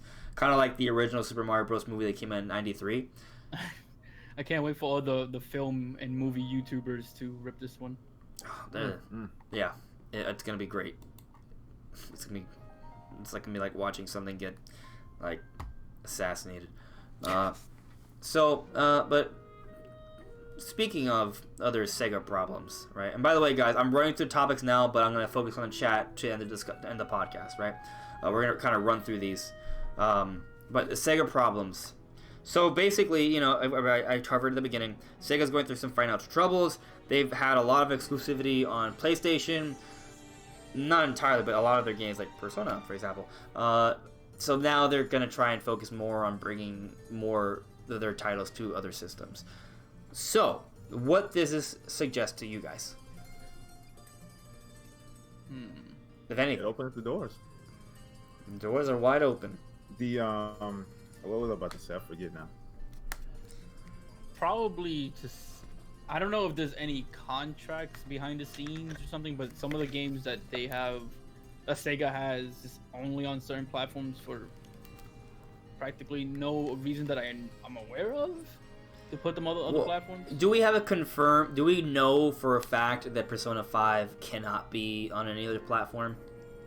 That's the thing. Like, to my knowledge, I don't know of any public, like, announcement of any kind that Sony has an exclusivity deal with Atlas, or I guess Sega in that regard.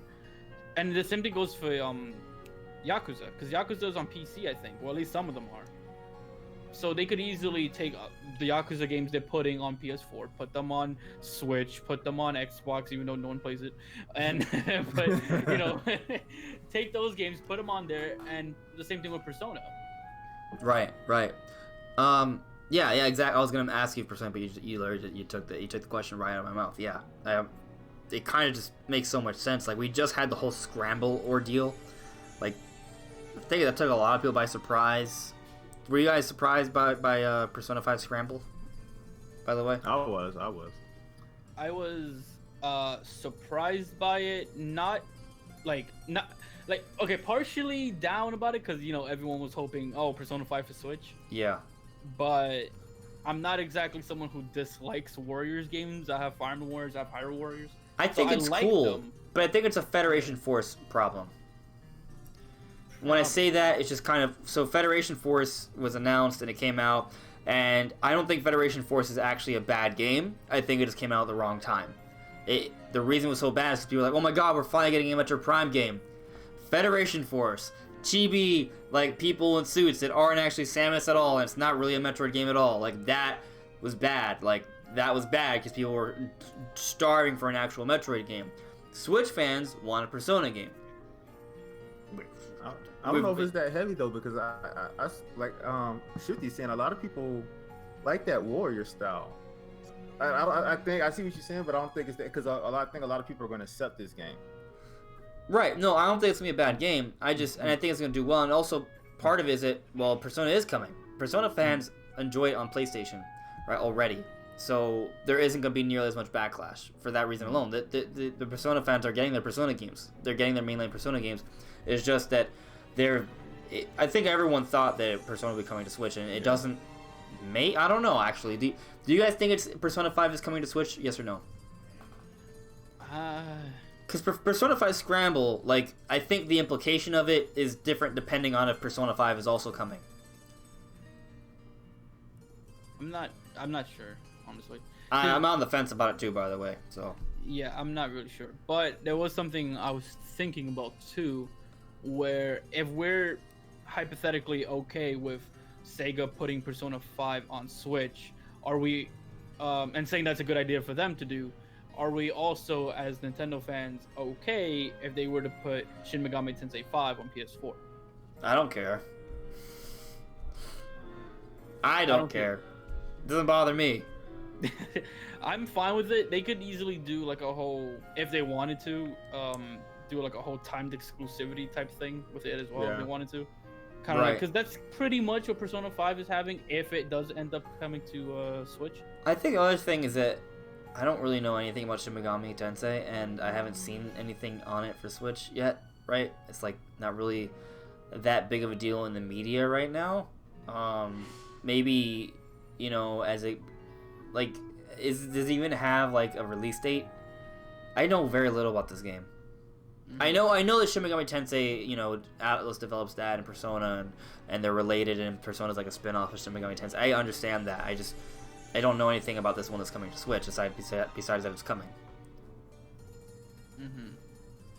That's the thing, I'm not sure either. Because they haven't really said much about the game overall. Right. So, I don't know. I could see them pulling an Octopath Traveler situation. I can see them releasing the game on Switch, and then, I don't know, a couple of months later, they just suddenly release it on PS4 and PC, or what the case. Maybe not PC, because I don't see Atlas doing that often. Well, I think the other thing to consider is that, like, well, we mentioned, like, the opening for this topic was that Sega is undergoing financial troubles, and they wouldn't have as many troubles if they had more multi-platform games, right? Like, if Persona 5 was available across all systems, if Shin Megami Tensei was coming to all systems, they would have a much larger audience to make money. Like, I understand that sometimes developers don't have the funds to create a game to work on multiple platforms, right? That requires more resources. But Sega has more resources than most other publishers, so I feel like for them it's more feasible. They have to make a bigger investment, but they will make a lot more money. What'd you say, Mars? They have the know-how too, you know? Yeah. They've been in the game. Yeah. So, you know, I could see both coming to different systems, actually. I could see the exclusivity kind of just appearing with Sega games and just them sort of just focusing. And that's what they've said they're going to do. I don't know if that means everything, right? I don't know if it means specifically Persona 5 and Shin Megami Tensei, but it could. Yeah. So. Yeah, I would just find it hard to believe that Sega would rather go down as a bankrupt company than put some of their games multi-platform. Like, right, unless there's like some sort of contractual agreement with Nintendo or Sony, I don't see why they don't do it, right? I just don't see it. Right, like I understand, like if there was no contract involved, I understand why not Xbox, because Xbox typically doesn't have a large JRPG, you know. Right, if you don't want to focus on them, it makes sense. Right, because you know that market is not particularly JRPG focused, but Nintendo and PlayStation, they both are. Yeah. So those two would make sense to share games between the two. I agree. Well, hopefully we see that. That's what I would like to see. I'm okay, you know, it doesn't bother me if Sega games become multi-platform, but that's also partially because, well, maybe if I was a huge Shin Megami Tensei fan, I was like, oh yeah, I love it that it's only on Nintendo systems. Like, that's so good for me. But, I mean, is there even a history of there being a lot of Shin Megami Tensei games on Nintendo systems? Kinda, yeah. I mean, if you go by more recent systems, anyway, because Wii U had the spin-off game of Fire Emblem. But it was a spin-off game. Yeah, and then you have the fourth game. Where did that come out? Shin Megami Tensei 4 came out on 3DS. Okay. Oh, and so then it's they had more. a sequel of that game afterward that was also on 3DS. So this has been more of a handheld series lately. For the most part, yeah. Okay, like, that's why I don't know that much about it, because I have not paid attention to handheld games for a fair bit.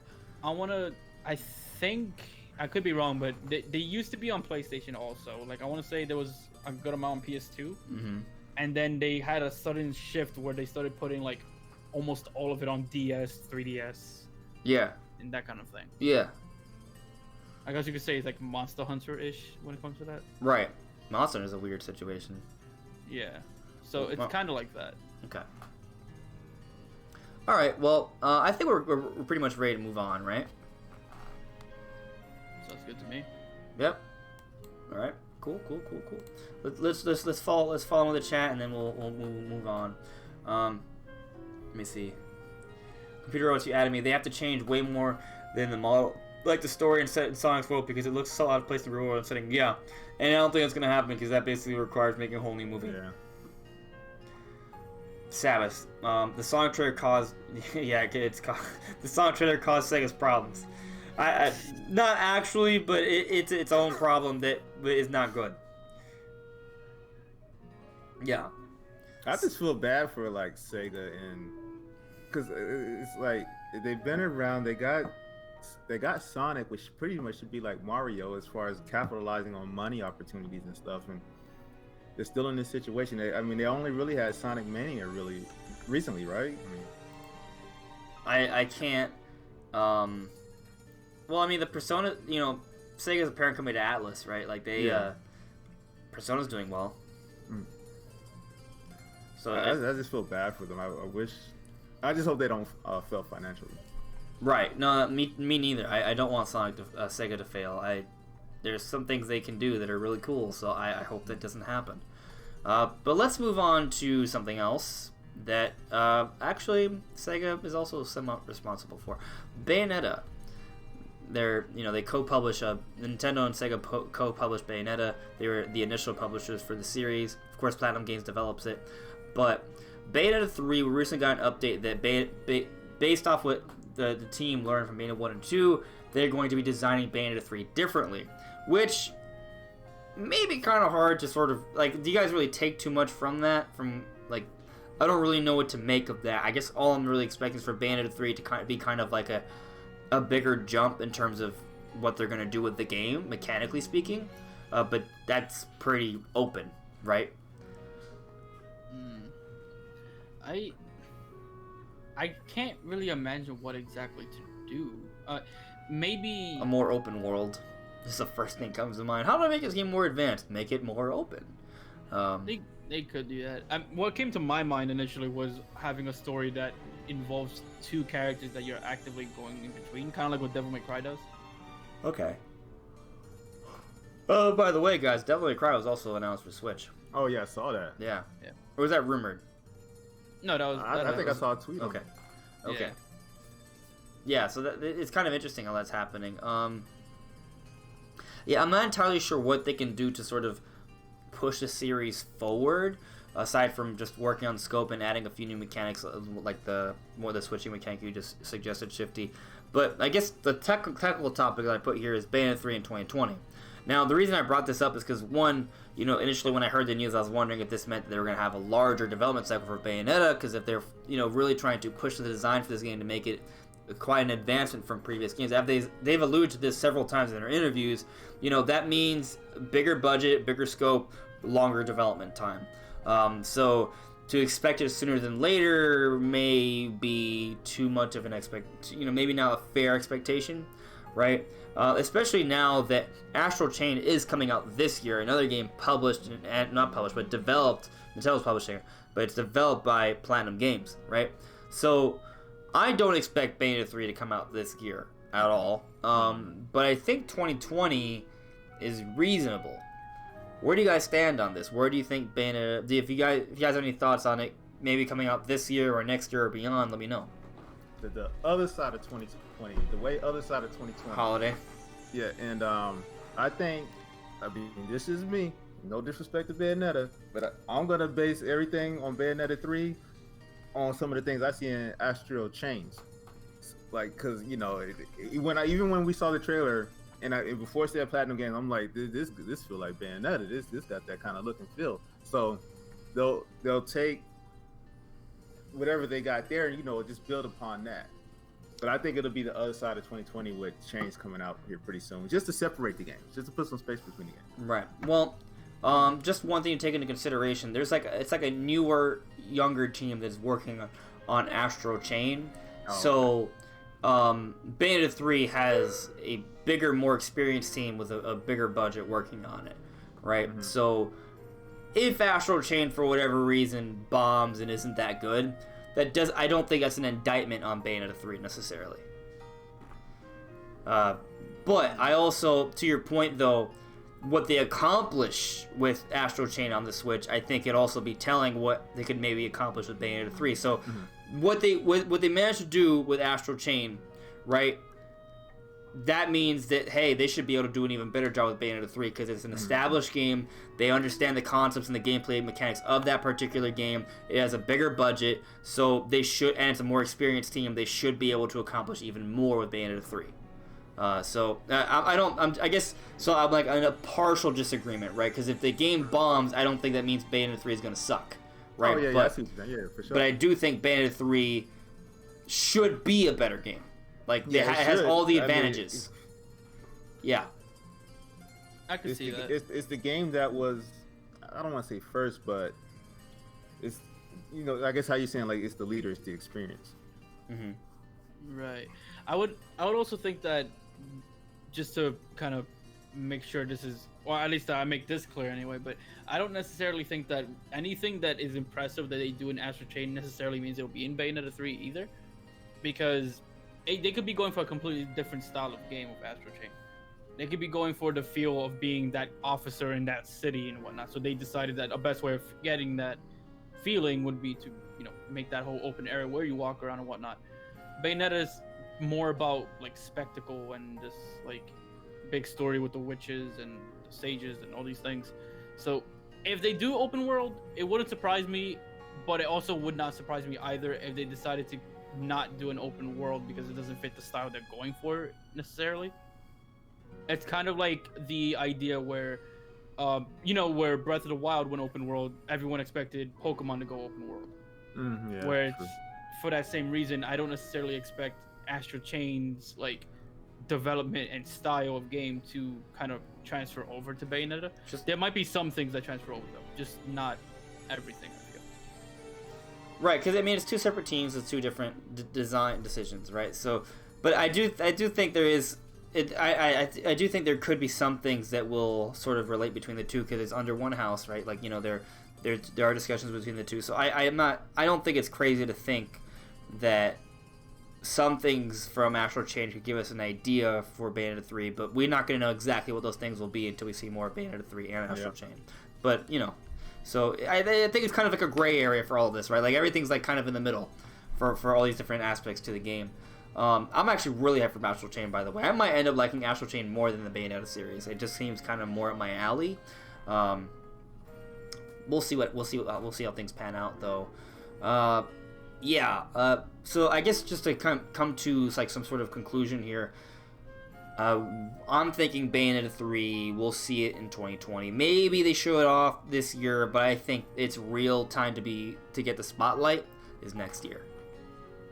Right, and I also do agree that I think it'd be on the latter half of 2020. Yeah, that was a good point, Mars. It does seem like a bigger game they'd want to have out later in the second half. And on top of that, like you said, Astro Chain is coming out this September, so why would they so quickly bring out Bayonetta 3 like 6 months later? That doesn't really make any sense. So that was a good point. Could you guys see it coming out like 2021 or later? I could see it in 2021. I just don't feel it'll be any earlier than late 2020. I feel late 2020, if not summer 2021, seems to be the range that I'm thinking for the game. Okay. Yeah, I think that's reasonable. Yeah, I'm kind of in agreement with you there. So, well, hopefully we'll see Bayonetta 3 when it's ready.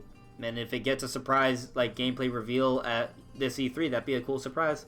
But I do think Astral Chain is going to get the spotlight because that game deserves it. It looks really cool. So, we got one more topic. This one's potentially a doozy, potentially not. Kind of depends where we go with it. But let's just go back to the chat here, because we get a fair bit to talk about. Let's see. Yeah, Darksiders 2 is that confirmed yet? Oh, Darksiders 2 is almost official. Yeah, Okay. it's like rumored heavily, I think. Rumored heavily. Okay. So, Devil May Cry for Switch, Darksiders 2 maybe for Switch. Interesting. Seth says, yeah, I see Bayonetta 3 coming out 2020. Terry saying, I think Bayonetta 3 will come out fall 2020, but we will get more info on Bayonetta 3 at the C3. Okay, maybe. Yeah, that could happen, maybe. Hello there, Yes Joe. Podcast Dojo thinking summer 2020. Alright, that's not that far off. We'll see. We'll see. I'm pretty good, Yes Joe. I'm pretty good. Alright, so, let's get into this final topic. And guys, if there's anything you guys want us to get into, ask now. I'm going to try to end this within 15 minutes. You can try. See what happens. So, next Smash DLC, I think it was Nintendo Soup that came up that reported this rumor. Basically, the rumor is that a Smash DLC character will be revealed soon. Whatever that means, soon. Soon is such a vague term. Soon could be, they reveal it 3 months from now. Soon was, this is tomorrow. Like, you know, so I think that's a very carefully worded title just to... so they can say they were right regardless of what happens. But anyway, basically the story is that on the, I believe the Nintendo, the Japanese Smash website, some subscribers noticed that there is a video added, but they can't see it, which suggests that there was a private Smash video added on the Japanese Smash YouTube channel, suggesting that, hey, they have something to show off. Does that mean it's a character reveal trailer? I guess it's possible. What do you guys think? It could be it's hard to say, because it could just be. Do they normally put what else do they normally put on that channel that it could also be? Like, can it also be an advertisement? Can it also be? I think so. Can it? Cause keep in mind, I'm pretty sure the Super Smash Bros. Ultimate YouTube page also has a ton of unlisted videos from people uploading their own clips. So I'm gonna go to YouTube, which I'm technically already on. And I'm gonna go to the Nintendo, not the Smash. Just if I Google Smash channel, what's gonna come up? Is there like an official? How do I get to the official Smash Bros. Channel? There's too many other videos. I can't find the Smash channel. What am I doing? Can you filter it so you're just looking at channels? Yeah, good idea. Channel. Still no. Damn it. Oh, one of my videos is like really high up there. But it's supposed to be subscription. Okay, whatever. I don't see it. I'm so dumb. I can't find it, man. I'm gonna have to Google it. Jesus. I feel like I have to look it up now too. Hang on.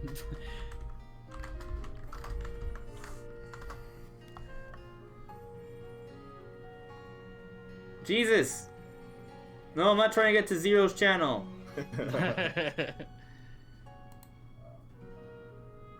Is there? Maybe there's not an English Smash YouTube channel.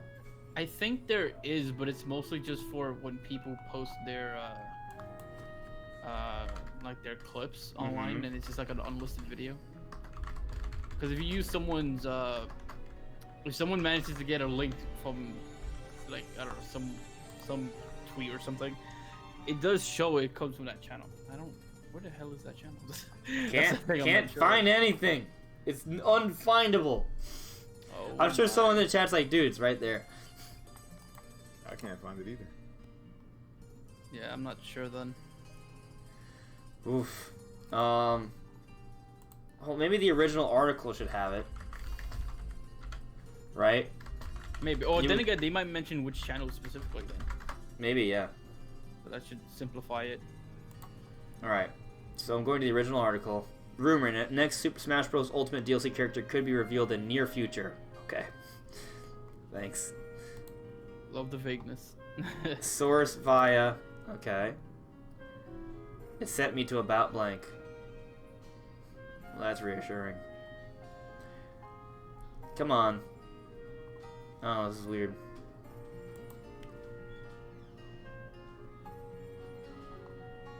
Why can't I do, like... I have no idea. The official Super Smash Bros. U champ.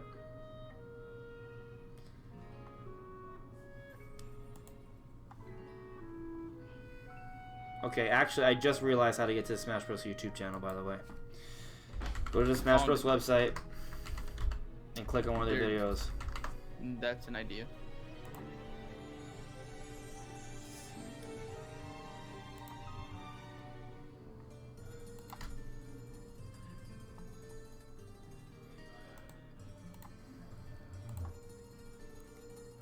No. Oh, God.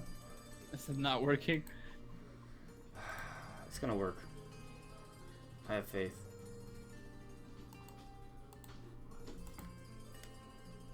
Finally got to it. Yes. I'm incompetent. I know. Alright, but I got to it. Okay. Apparently... Okay, well, I just got to the English one. Oh, God damn it. It's just Nintendo. This is Nintendo YouTube channel. When you go from the Smash site, it just sends you to... What the heck? If you click on...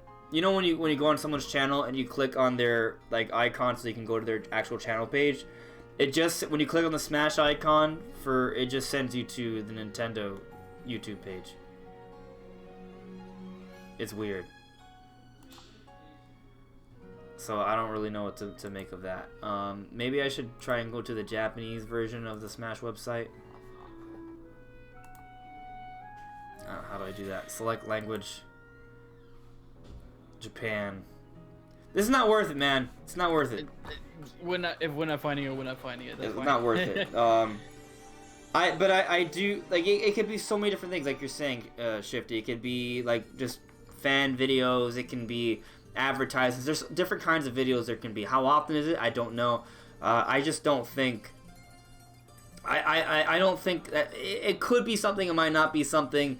I think it's worth noting that there pretty much needs to be, like, there will be another reveal, right? There's still 4 more characters to reveal. We just got 1 released, right? So it's gonna happen. I guess the real point of debate, though, is will it happen before E3 or will it happen at E3? Right? Like, I think that's pretty much where the 2 camps are gonna be, at E3 or before E3. I'm sure there'll be someone who will say, "Oh, it's after E3," but I don't think that's gonna be the case. I don't see Nintendo going a whole month, right, and then come E3 time, and then not reveal and have any sort of surprises for Smash Brothers. I doubt that. What do you guys think? I'm thinking if we see anything before E3, it's gonna be a tease, not necessarily a full reveal of any kind. Okay. When you say tease, would you define the Joker reveal at the Game Awards a tease? Or would you, like, does the tease actually reveal the character, or is it just hint at what the character is? I guess, I'm thinking they could probably announce it. They could probably announce what the character is, but I don't see them having gameplay. Oh, man. I guess it depends on what the character is, right? Like, if it's Minecraft Steve, then I guess announcing it now would be okay, and then having a gameplay reveal at E3 would be cool. But if it's like a character that's gonna have people like screaming, like Banjo or like Leon S. Kennedy, you know what I mean, right? Like there's a certain surprise factor that Smash character reveals have that you would want to have at E3.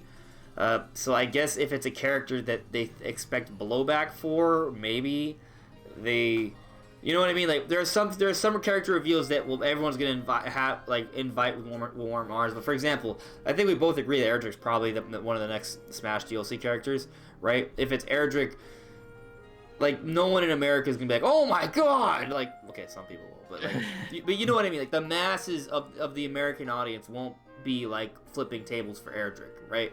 Because that's more of a Japanese character. That I can see if Nintendo is not confident in the character generating hype. I can see them announcing them alongside another character. Okay, and this is where Because things keep in get- mind, they announced Mega Man back when Smash 4 was like first announced and revealed and everything. They announced Mega Man and Wii Fit Trainer at the same time. Mega Man was hype. Wii Fit Trainer was more like, okay, what the hell just happened? Right, exactly. Yeah. They didn't have Wii Fit Trainer carry the whole thing on its own. And a lot of people have been speculating we get 2 character reveals at E3. So it could be perfectly possible that if they think Minecraft Steve would not generate hype, then I could see them announcing another character alongside Minecraft Steve to try to go, okay, maybe these 2 are not hype, but there's 2 of them. Well, I'm just gonna put it out there. If the next 2 characters they reveal are Erdrick and Steve, my face is gonna be this. Oh, cool. Woo. Woo. I'm just gonna be real. That's my personal taste. Like, I'm still gonna play them. I'm still gonna have fun with them. But I'm not gonna be like, oh. I'll tell you right now. If Minecraft Steve gets in, I'm excited not because of Minecraft Steve getting the game, but I'm just because of the morbidly blood. curious about what he's going to do. Oh, okay. I thought Yeah. when you said morbid, I was thinking, oh my god, you mean like all the death on the internet? There's gonna be so much trash talking on the internet. I mean, Twitter's gonna go crazy, and for the wrong reasons.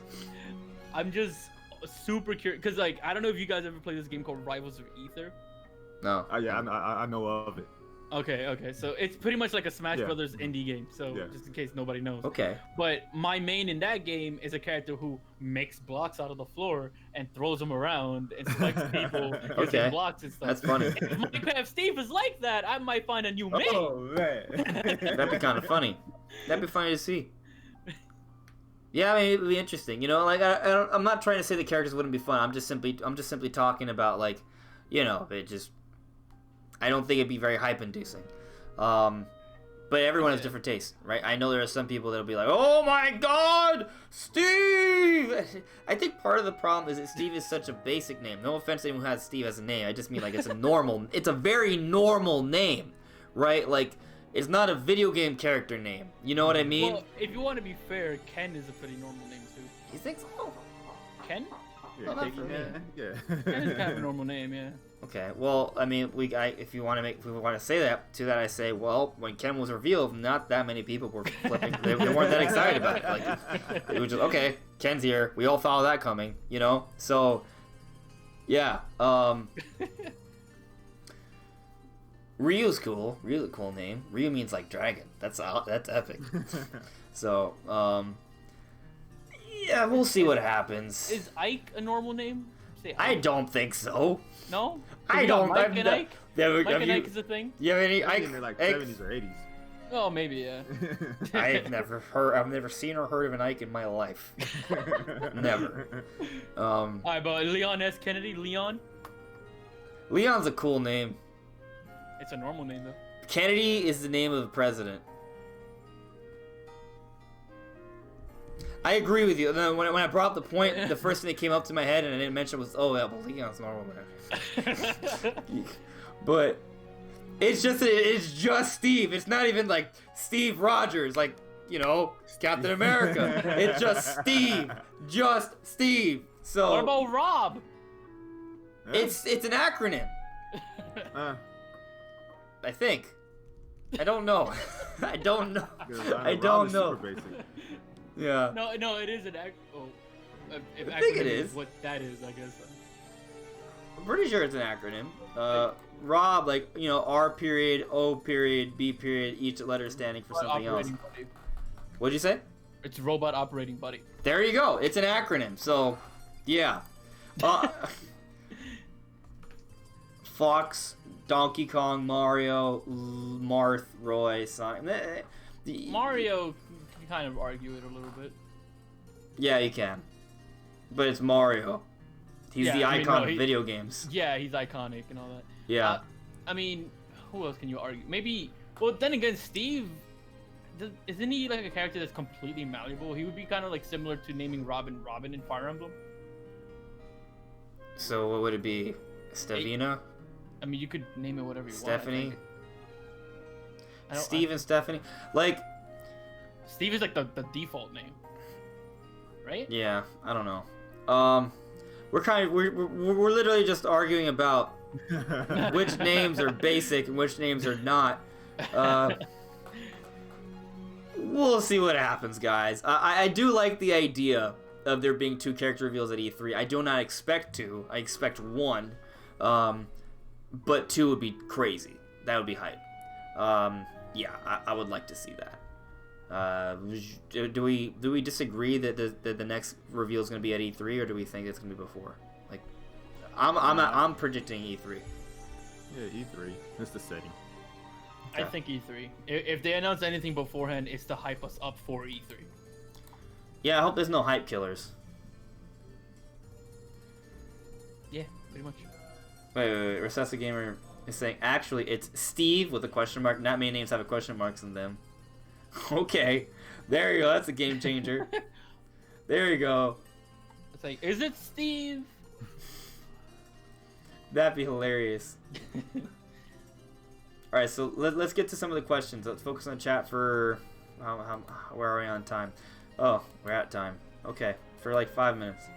So any last things you guys want to ask, put it out now. Alright, so Sabbath, do you honestly think we'll get Rare Replay for Switch? Same question goes for Shifty and Mars. Yeah, do you guys think Rare Replay could be happening? I think it could be happening. I'm not like... I'm rooting for it, and I think I'm probably going to end up predicting that I'm predicting Rare Replay is coming to Switch, but I'm not like, oh, for sure this is happening sort of thing. It's kind of more like, I'm like 50-50 on it. And there's a lot of reasons why. One, while I do think Banjo personally has the best chance, there's so much talk about Steve, and if it's Steve and not Banjo, okay, well then that whole point for Rare Replay goes down a little bit, right? Like, I don't know. I would like to see it. I think it makes sense. It makes a lot of sense, honestly. Rare Replay would make way more money on the Nintendo system than it would on an Xbox system. So from that point alone, I think Microsoft would be interested in putting Rare Replay on the Switch, right? Considering that they're already publishing games on Switch now, I think that door has already been opened, right? And if you factor in that the amount of like rare merchandising that's been happening last year, it's been going up. It's a lot higher than it used to be. There could be something they're building towards. Maybe.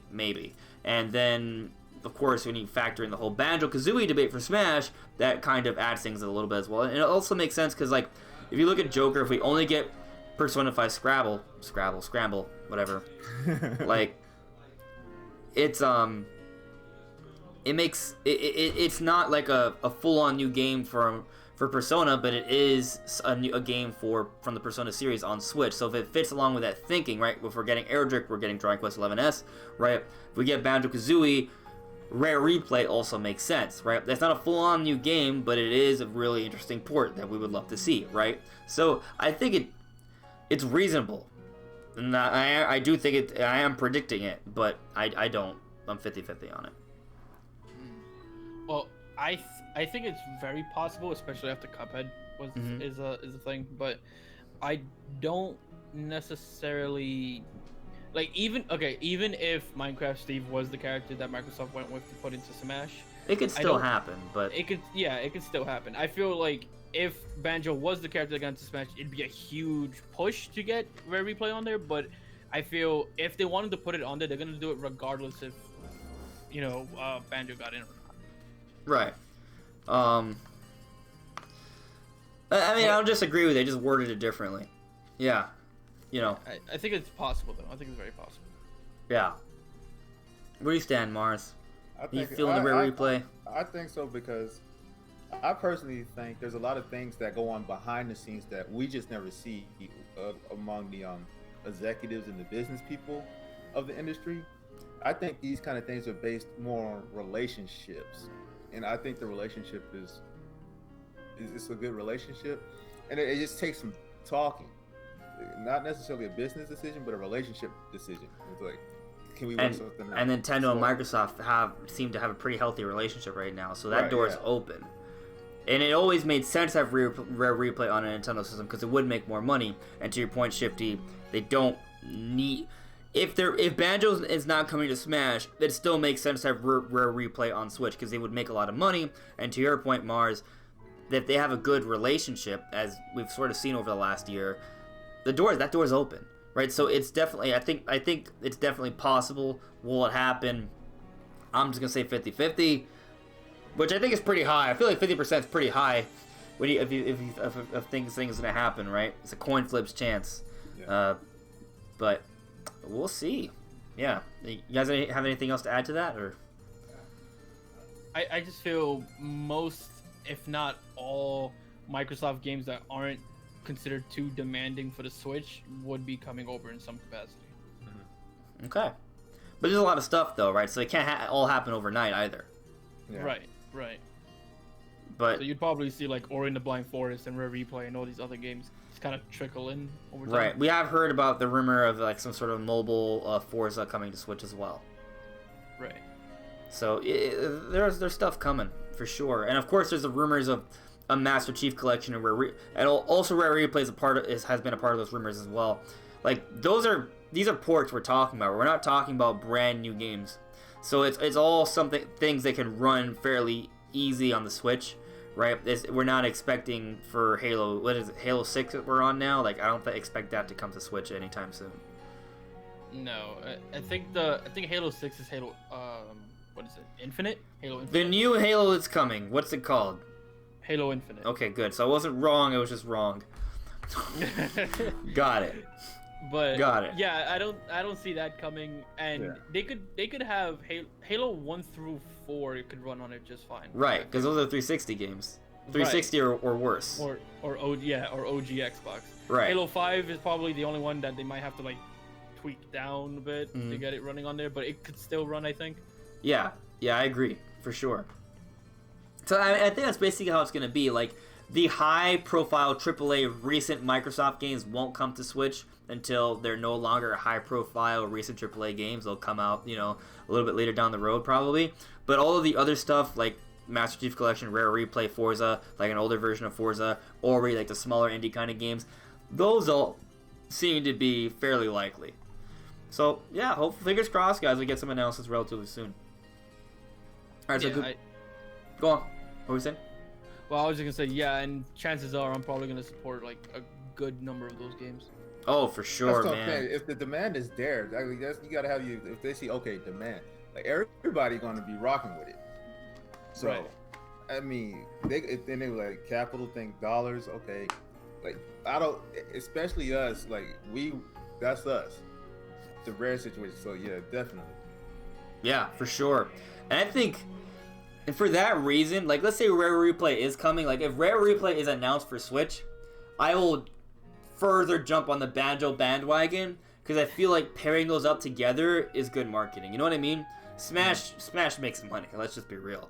Like, so it would just get a lot of people really excited. I think it's a really good combination.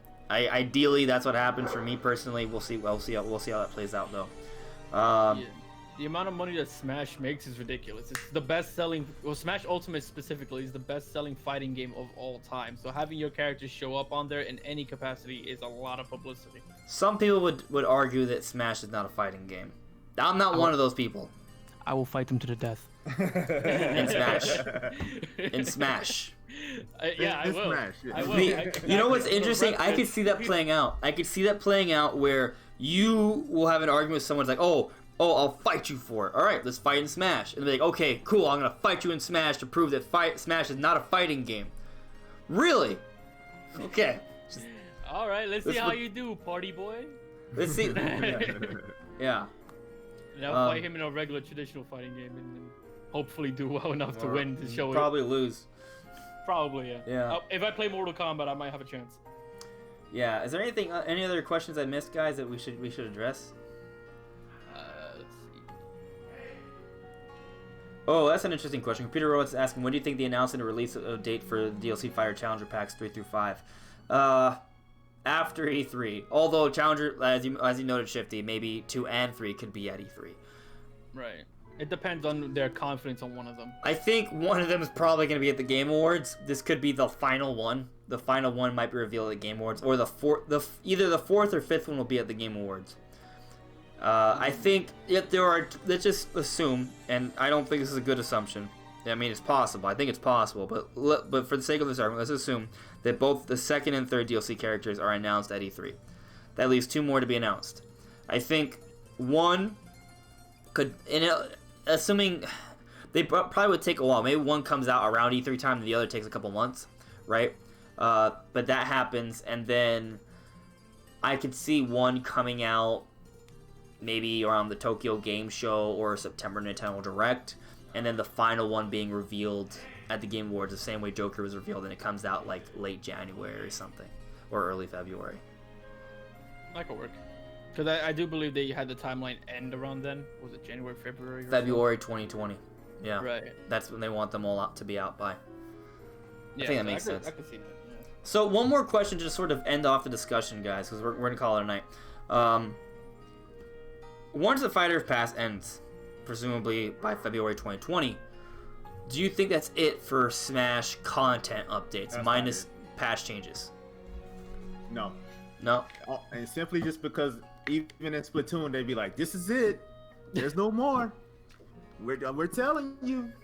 And then you get new guns like 3 months later. And then Smash is still a new, like Splatoon came out July 2017. We're still getting stuff. I think, and then it's a top seller. It's up there with the big boys. It can't be. Even though it's already a lot. So with that said, it is a lot already. I just think there's gonna be more, even if like it's just little stuff, but there's gonna be more. Okay. So recently we've seen that on the Smash stage screen, there were 6 spots, or like 5 spots, and the mementos was added from the Joker pack.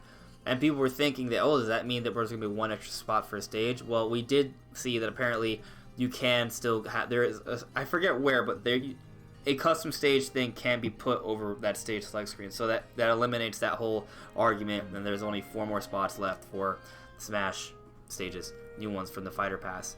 So there isn't currently any space on the stage select screen, but that doesn't really, I don't think that's really a counter argument, because they can just open up a row under it, right? Like, there you go. I mean, sometimes when we look at the way they add the characters to the roster, like at first it seems like it's really filled out, but there's still 12 more characters to add, and it just opens up. They just rearrange, and there you go. So I don't really think, looking at the menus or stages really can tell us where they're headed with that. So also, if you compare it with Smash 4 just had a whole other page. Did they? Yeah. For stages. You had it, where you would hit I think it was like a little arrow on the bottom. You hit that. It was for retro stages.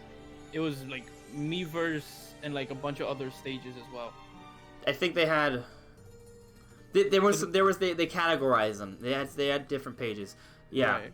I mean, so yeah. It's not totally out of the question for them to do something similar to that again if they wanted to. Right. It would be interesting if they started categorizing the amount of stages there are now. Right. I don't know. But yeah, there's so many different things they can do with that, so I wouldn't be worried about the stages filling out to not expect any more characters. But then again, characters aren't stages, right? So maybe they're done with stages, but they aren't done with characters. Yeah. So that's another thing to consider.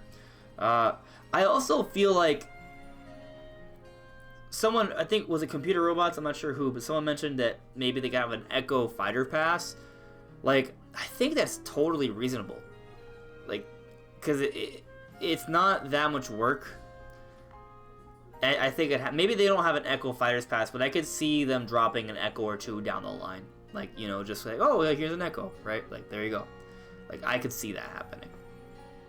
Yeah.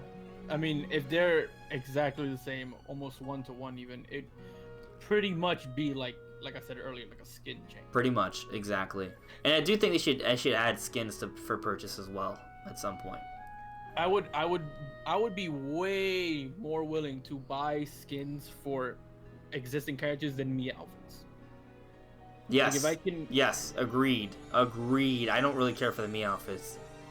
Right, like if I can dress up Mario with his little tropical jacket that he had in Sunshine, then that I feel like that would be kind of cooler to have with the shades and everything, that whole getup. than it would be to have a cat hat for my me.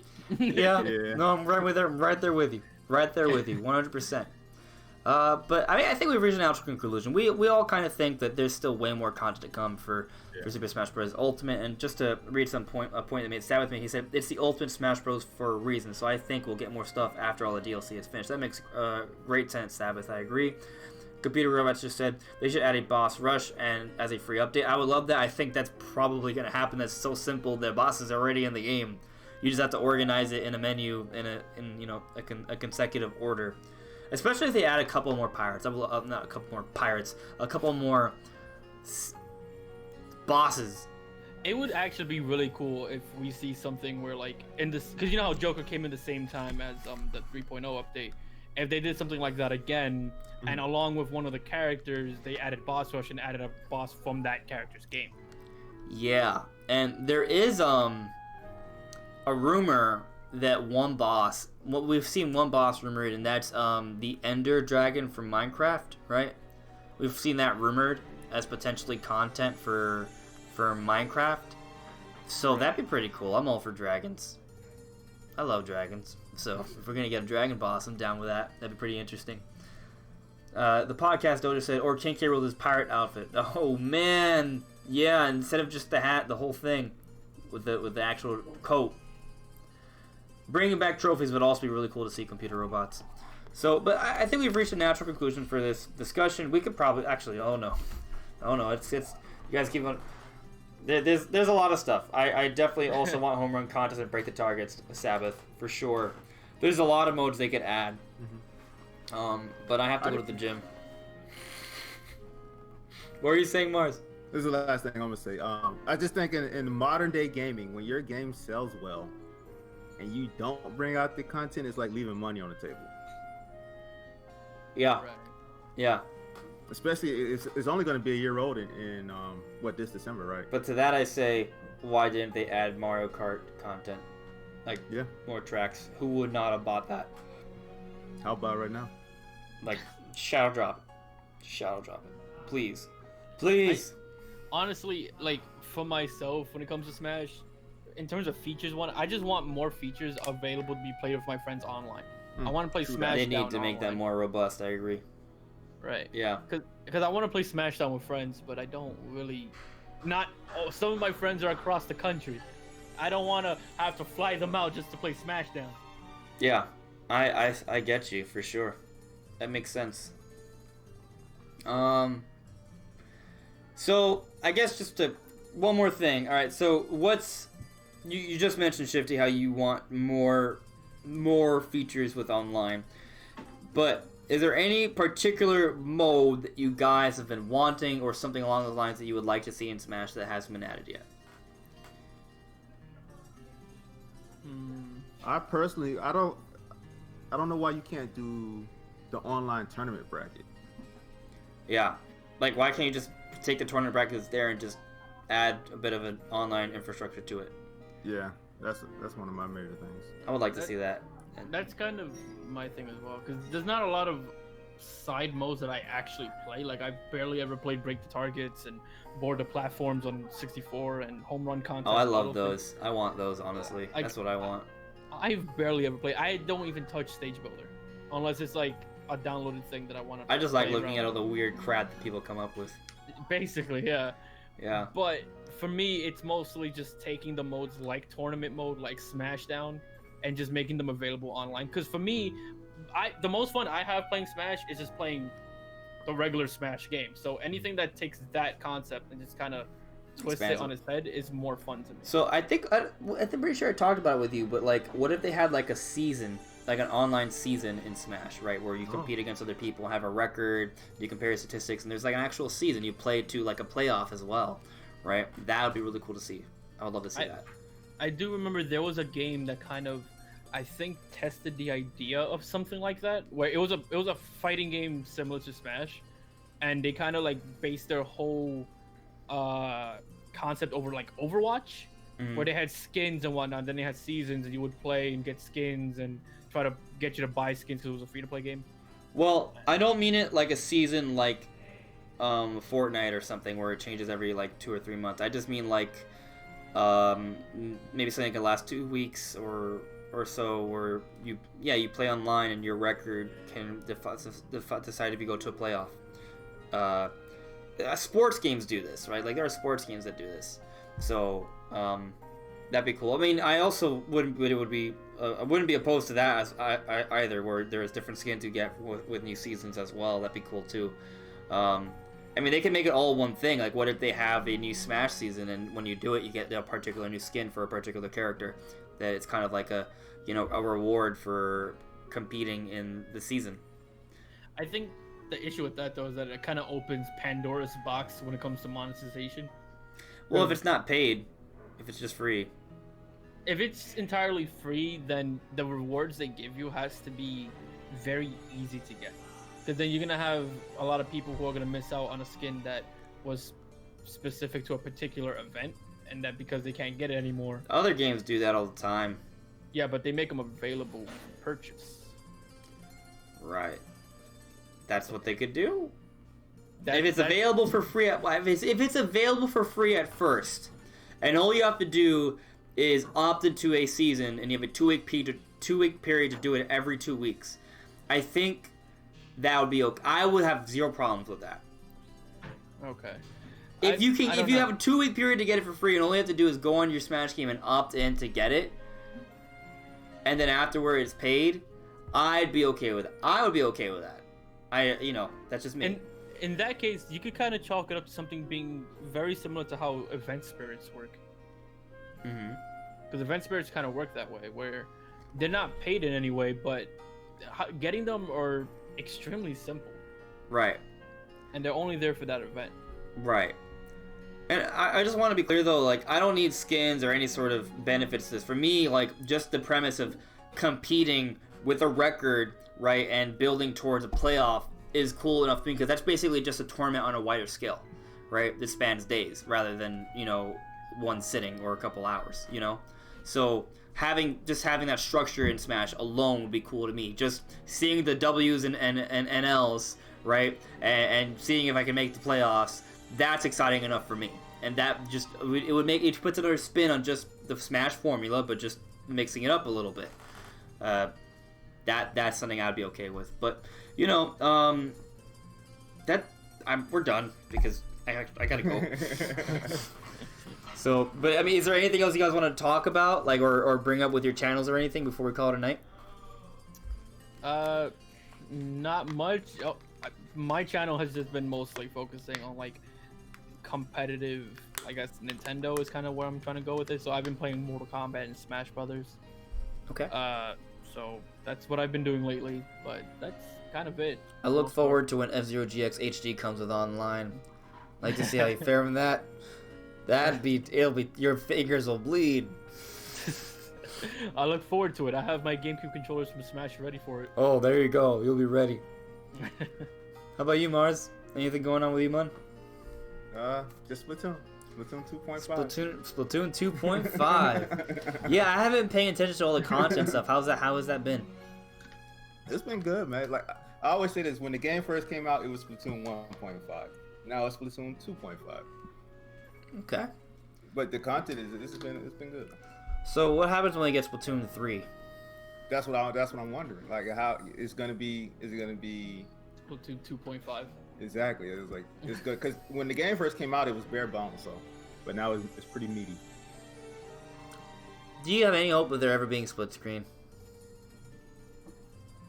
I don't think so because just the money. I hate to say it like that. That makes sense. Yeah. If 4 people in your house want to play it together, you all have to buy it. You don't have to do that with Mario and Kart. a Switch. Yeah. That's the thing. Mario Kart doesn't. No, come on, man. If Mario Kart. When I first bought the game, I was like, we all have to buy the game because I was with my friends at the time, and we was like, yeah, we all got to buy Splatoon, man. And I was like, you don't have to do that with Mario Kart. One person buy Mario Kart, you all 4 can play. It's ridiculous. Yeah. It is. Oh well, Splatoon's still great though. But I would play it more if split screen was a thing. Just saying. Yeah. Because I like playing with friends, like in person. I agree. But yeah, guys, that's it for the night. I'm sorry that I was crazy. Sorry that it was a mess. But thank you, Shifty. Thank you, Mars, for coming. It was great. Guys, check out their channels. The links to their channels are in the description below. Please check them out. And yeah, have a great one. We'll see you soon. Take care. All right, yeah. See ya.